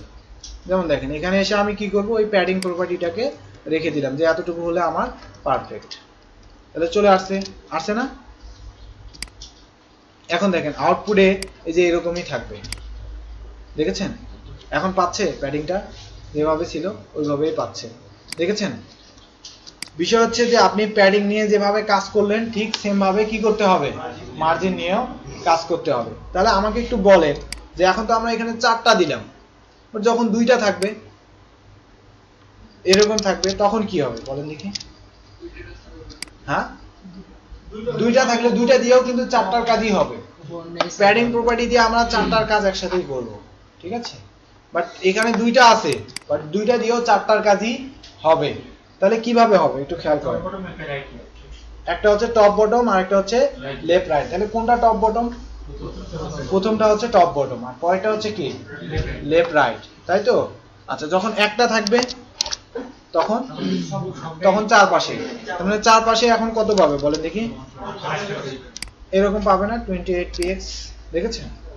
যখন 2টা থাকতো তখন কি হইতো, যে শুধুমাত্র প্রথমটা টপ বটমে পাইতো আর পরেরটা লেফট রাইটে পাইতো, এরকম থাকলে, তাই না? তাহলে একটা হইতো কি টপ বটম আর একটা হইতো কি লেফট রাইট। প্রথমটা হচ্ছে টপ বটম, পরেরটা হচ্ছে কি লেফট রাইট, ঠিক আছে? আবার আরেকটু খেয়াল করেন, যদি 4টা থাকে তখন তো আমরা দেখলামই। এবার আমরা মার্জিনে একটু চলে আসি, মার্জিন নিয়ে কাজ করব। তো মার্জিন নিয়ে কাজ করার জন্য মার্জিন কি করবে, ভিতরের দিকে কি চাপাবে নাকি বাইরে থেকে? বাইরে থেকে। দেখেন আমি এই পি ট্যাগটাকে মনে করেন কি করতে চাচ্ছি, টপে একটা মার্জিন, বটমে একটা মার্জিন, আর লেফট রাইটে একটা মার্জিন দিব। কিন্তু ডিফল্ট ভাবে একটা মার্জিন দেখা যাচ্ছে মনে হয়, এটা পেয়েছে হচ্ছে যে H2 যে ডিফল্ট মার্জিন ছিল সেটার কারণে, বুঝতে পারছেন? এই যে পি ট্যাগের একটা ডিফল্ট মার্জিন থাকে সেটার কারণে, তাই না? তো এখন আমি মনে করেন এই মার্জিনটাকে আরো বাড়াবো, টপে একটা মার্জিন দিব, আবার বটমে আরেকটা মার্জিন দেবো, একটু বাড়াবো। একটু খেয়াল করেন, সেক্ষেত্রে আমি এখানে কি ইউজ করতে পারি, মার্জিন টপ ইউজ করতে পারি না? মার্জিন টপ ওই সেম ভাবে, ধরেন আমি মার্জিন টপ দিলাম হচ্ছে কি 50px, তাহলে দেখেন আউটপুটে কি হয়ে যাবে, টপ থেকে 50px মার্জিন পাবে না? দেখেছেন টপ থেকে কি করতেছে, 50px মার্জিন নিচে নামাইতেছে। আবার এখানে যদি মার্জিন টপের জায়গায় আবার মার্জিন বটম দিই, মার্জিন বটম কত দিবেন বলেন? ধরেন হচ্ছে আপনি দিলেন হলো 150px, বটমে বেশি করে দেন, তাহলে কি করবে, ভিতর থেকে চাপাবে নাকি বাইরে থেকে চাপাবে? দেখেন, দেখেছেন বটমে কতটুকু মার্জিন নিছে? এই বিষয়টা হলো এরকম। আবার এই যে এভাবে আপনি মার্জিন টপ, মার্জিন লেফটও ইউজ করতে পারেন, তাই না? মার্জিন লেফট, ধরেন আপনি মার্জিন লেফটে দিলেন হচ্ছে 50px, তাহলে লেফট থেকে কতটুকু সরে যাবে বলেন দেখি? দেখেন সরে গেছে, তাই না? এখন মার্জিন রাইট দিলে এখন হয়তো আপনারা বুঝতে পারবেন না, কারণ কি এমনিতে অনেকখানি জায়গায় কি আছে, মার্জিন আগে থেকে কি আছে দেয়া আছে, তাই না? তো সেক্ষেত্রে আমরা যদি এখন মার্জিন রাইটটা দিই হয়তো বা বুঝতে পারবো না, বাট বুঝে যান যে ওইভাবেই কাজ করে। ঠিক আছে, তো এখন একটু খেয়াল করেন যে আমরা এখানে margin top, margin bottom, margin left, এই প্রপার্টিগুলো আবার সবগুলো একটা দিয়ে করতে পারবো না, সবগুলোও কিন্তু একটা দিয়েও ইউজ করতে পারবো। এই যে একটু খেয়াল করেন, দেখেন এগুলোকে আমি কমেন্টস করে দিলাম। হ্যাঁ, তো এর ভিতরে এসে আমরা যেটা করব, এর পরে এসে যেমন এই যে এখানে যেভাবে ইউজ করেছিলাম প্যাডিংটাকে,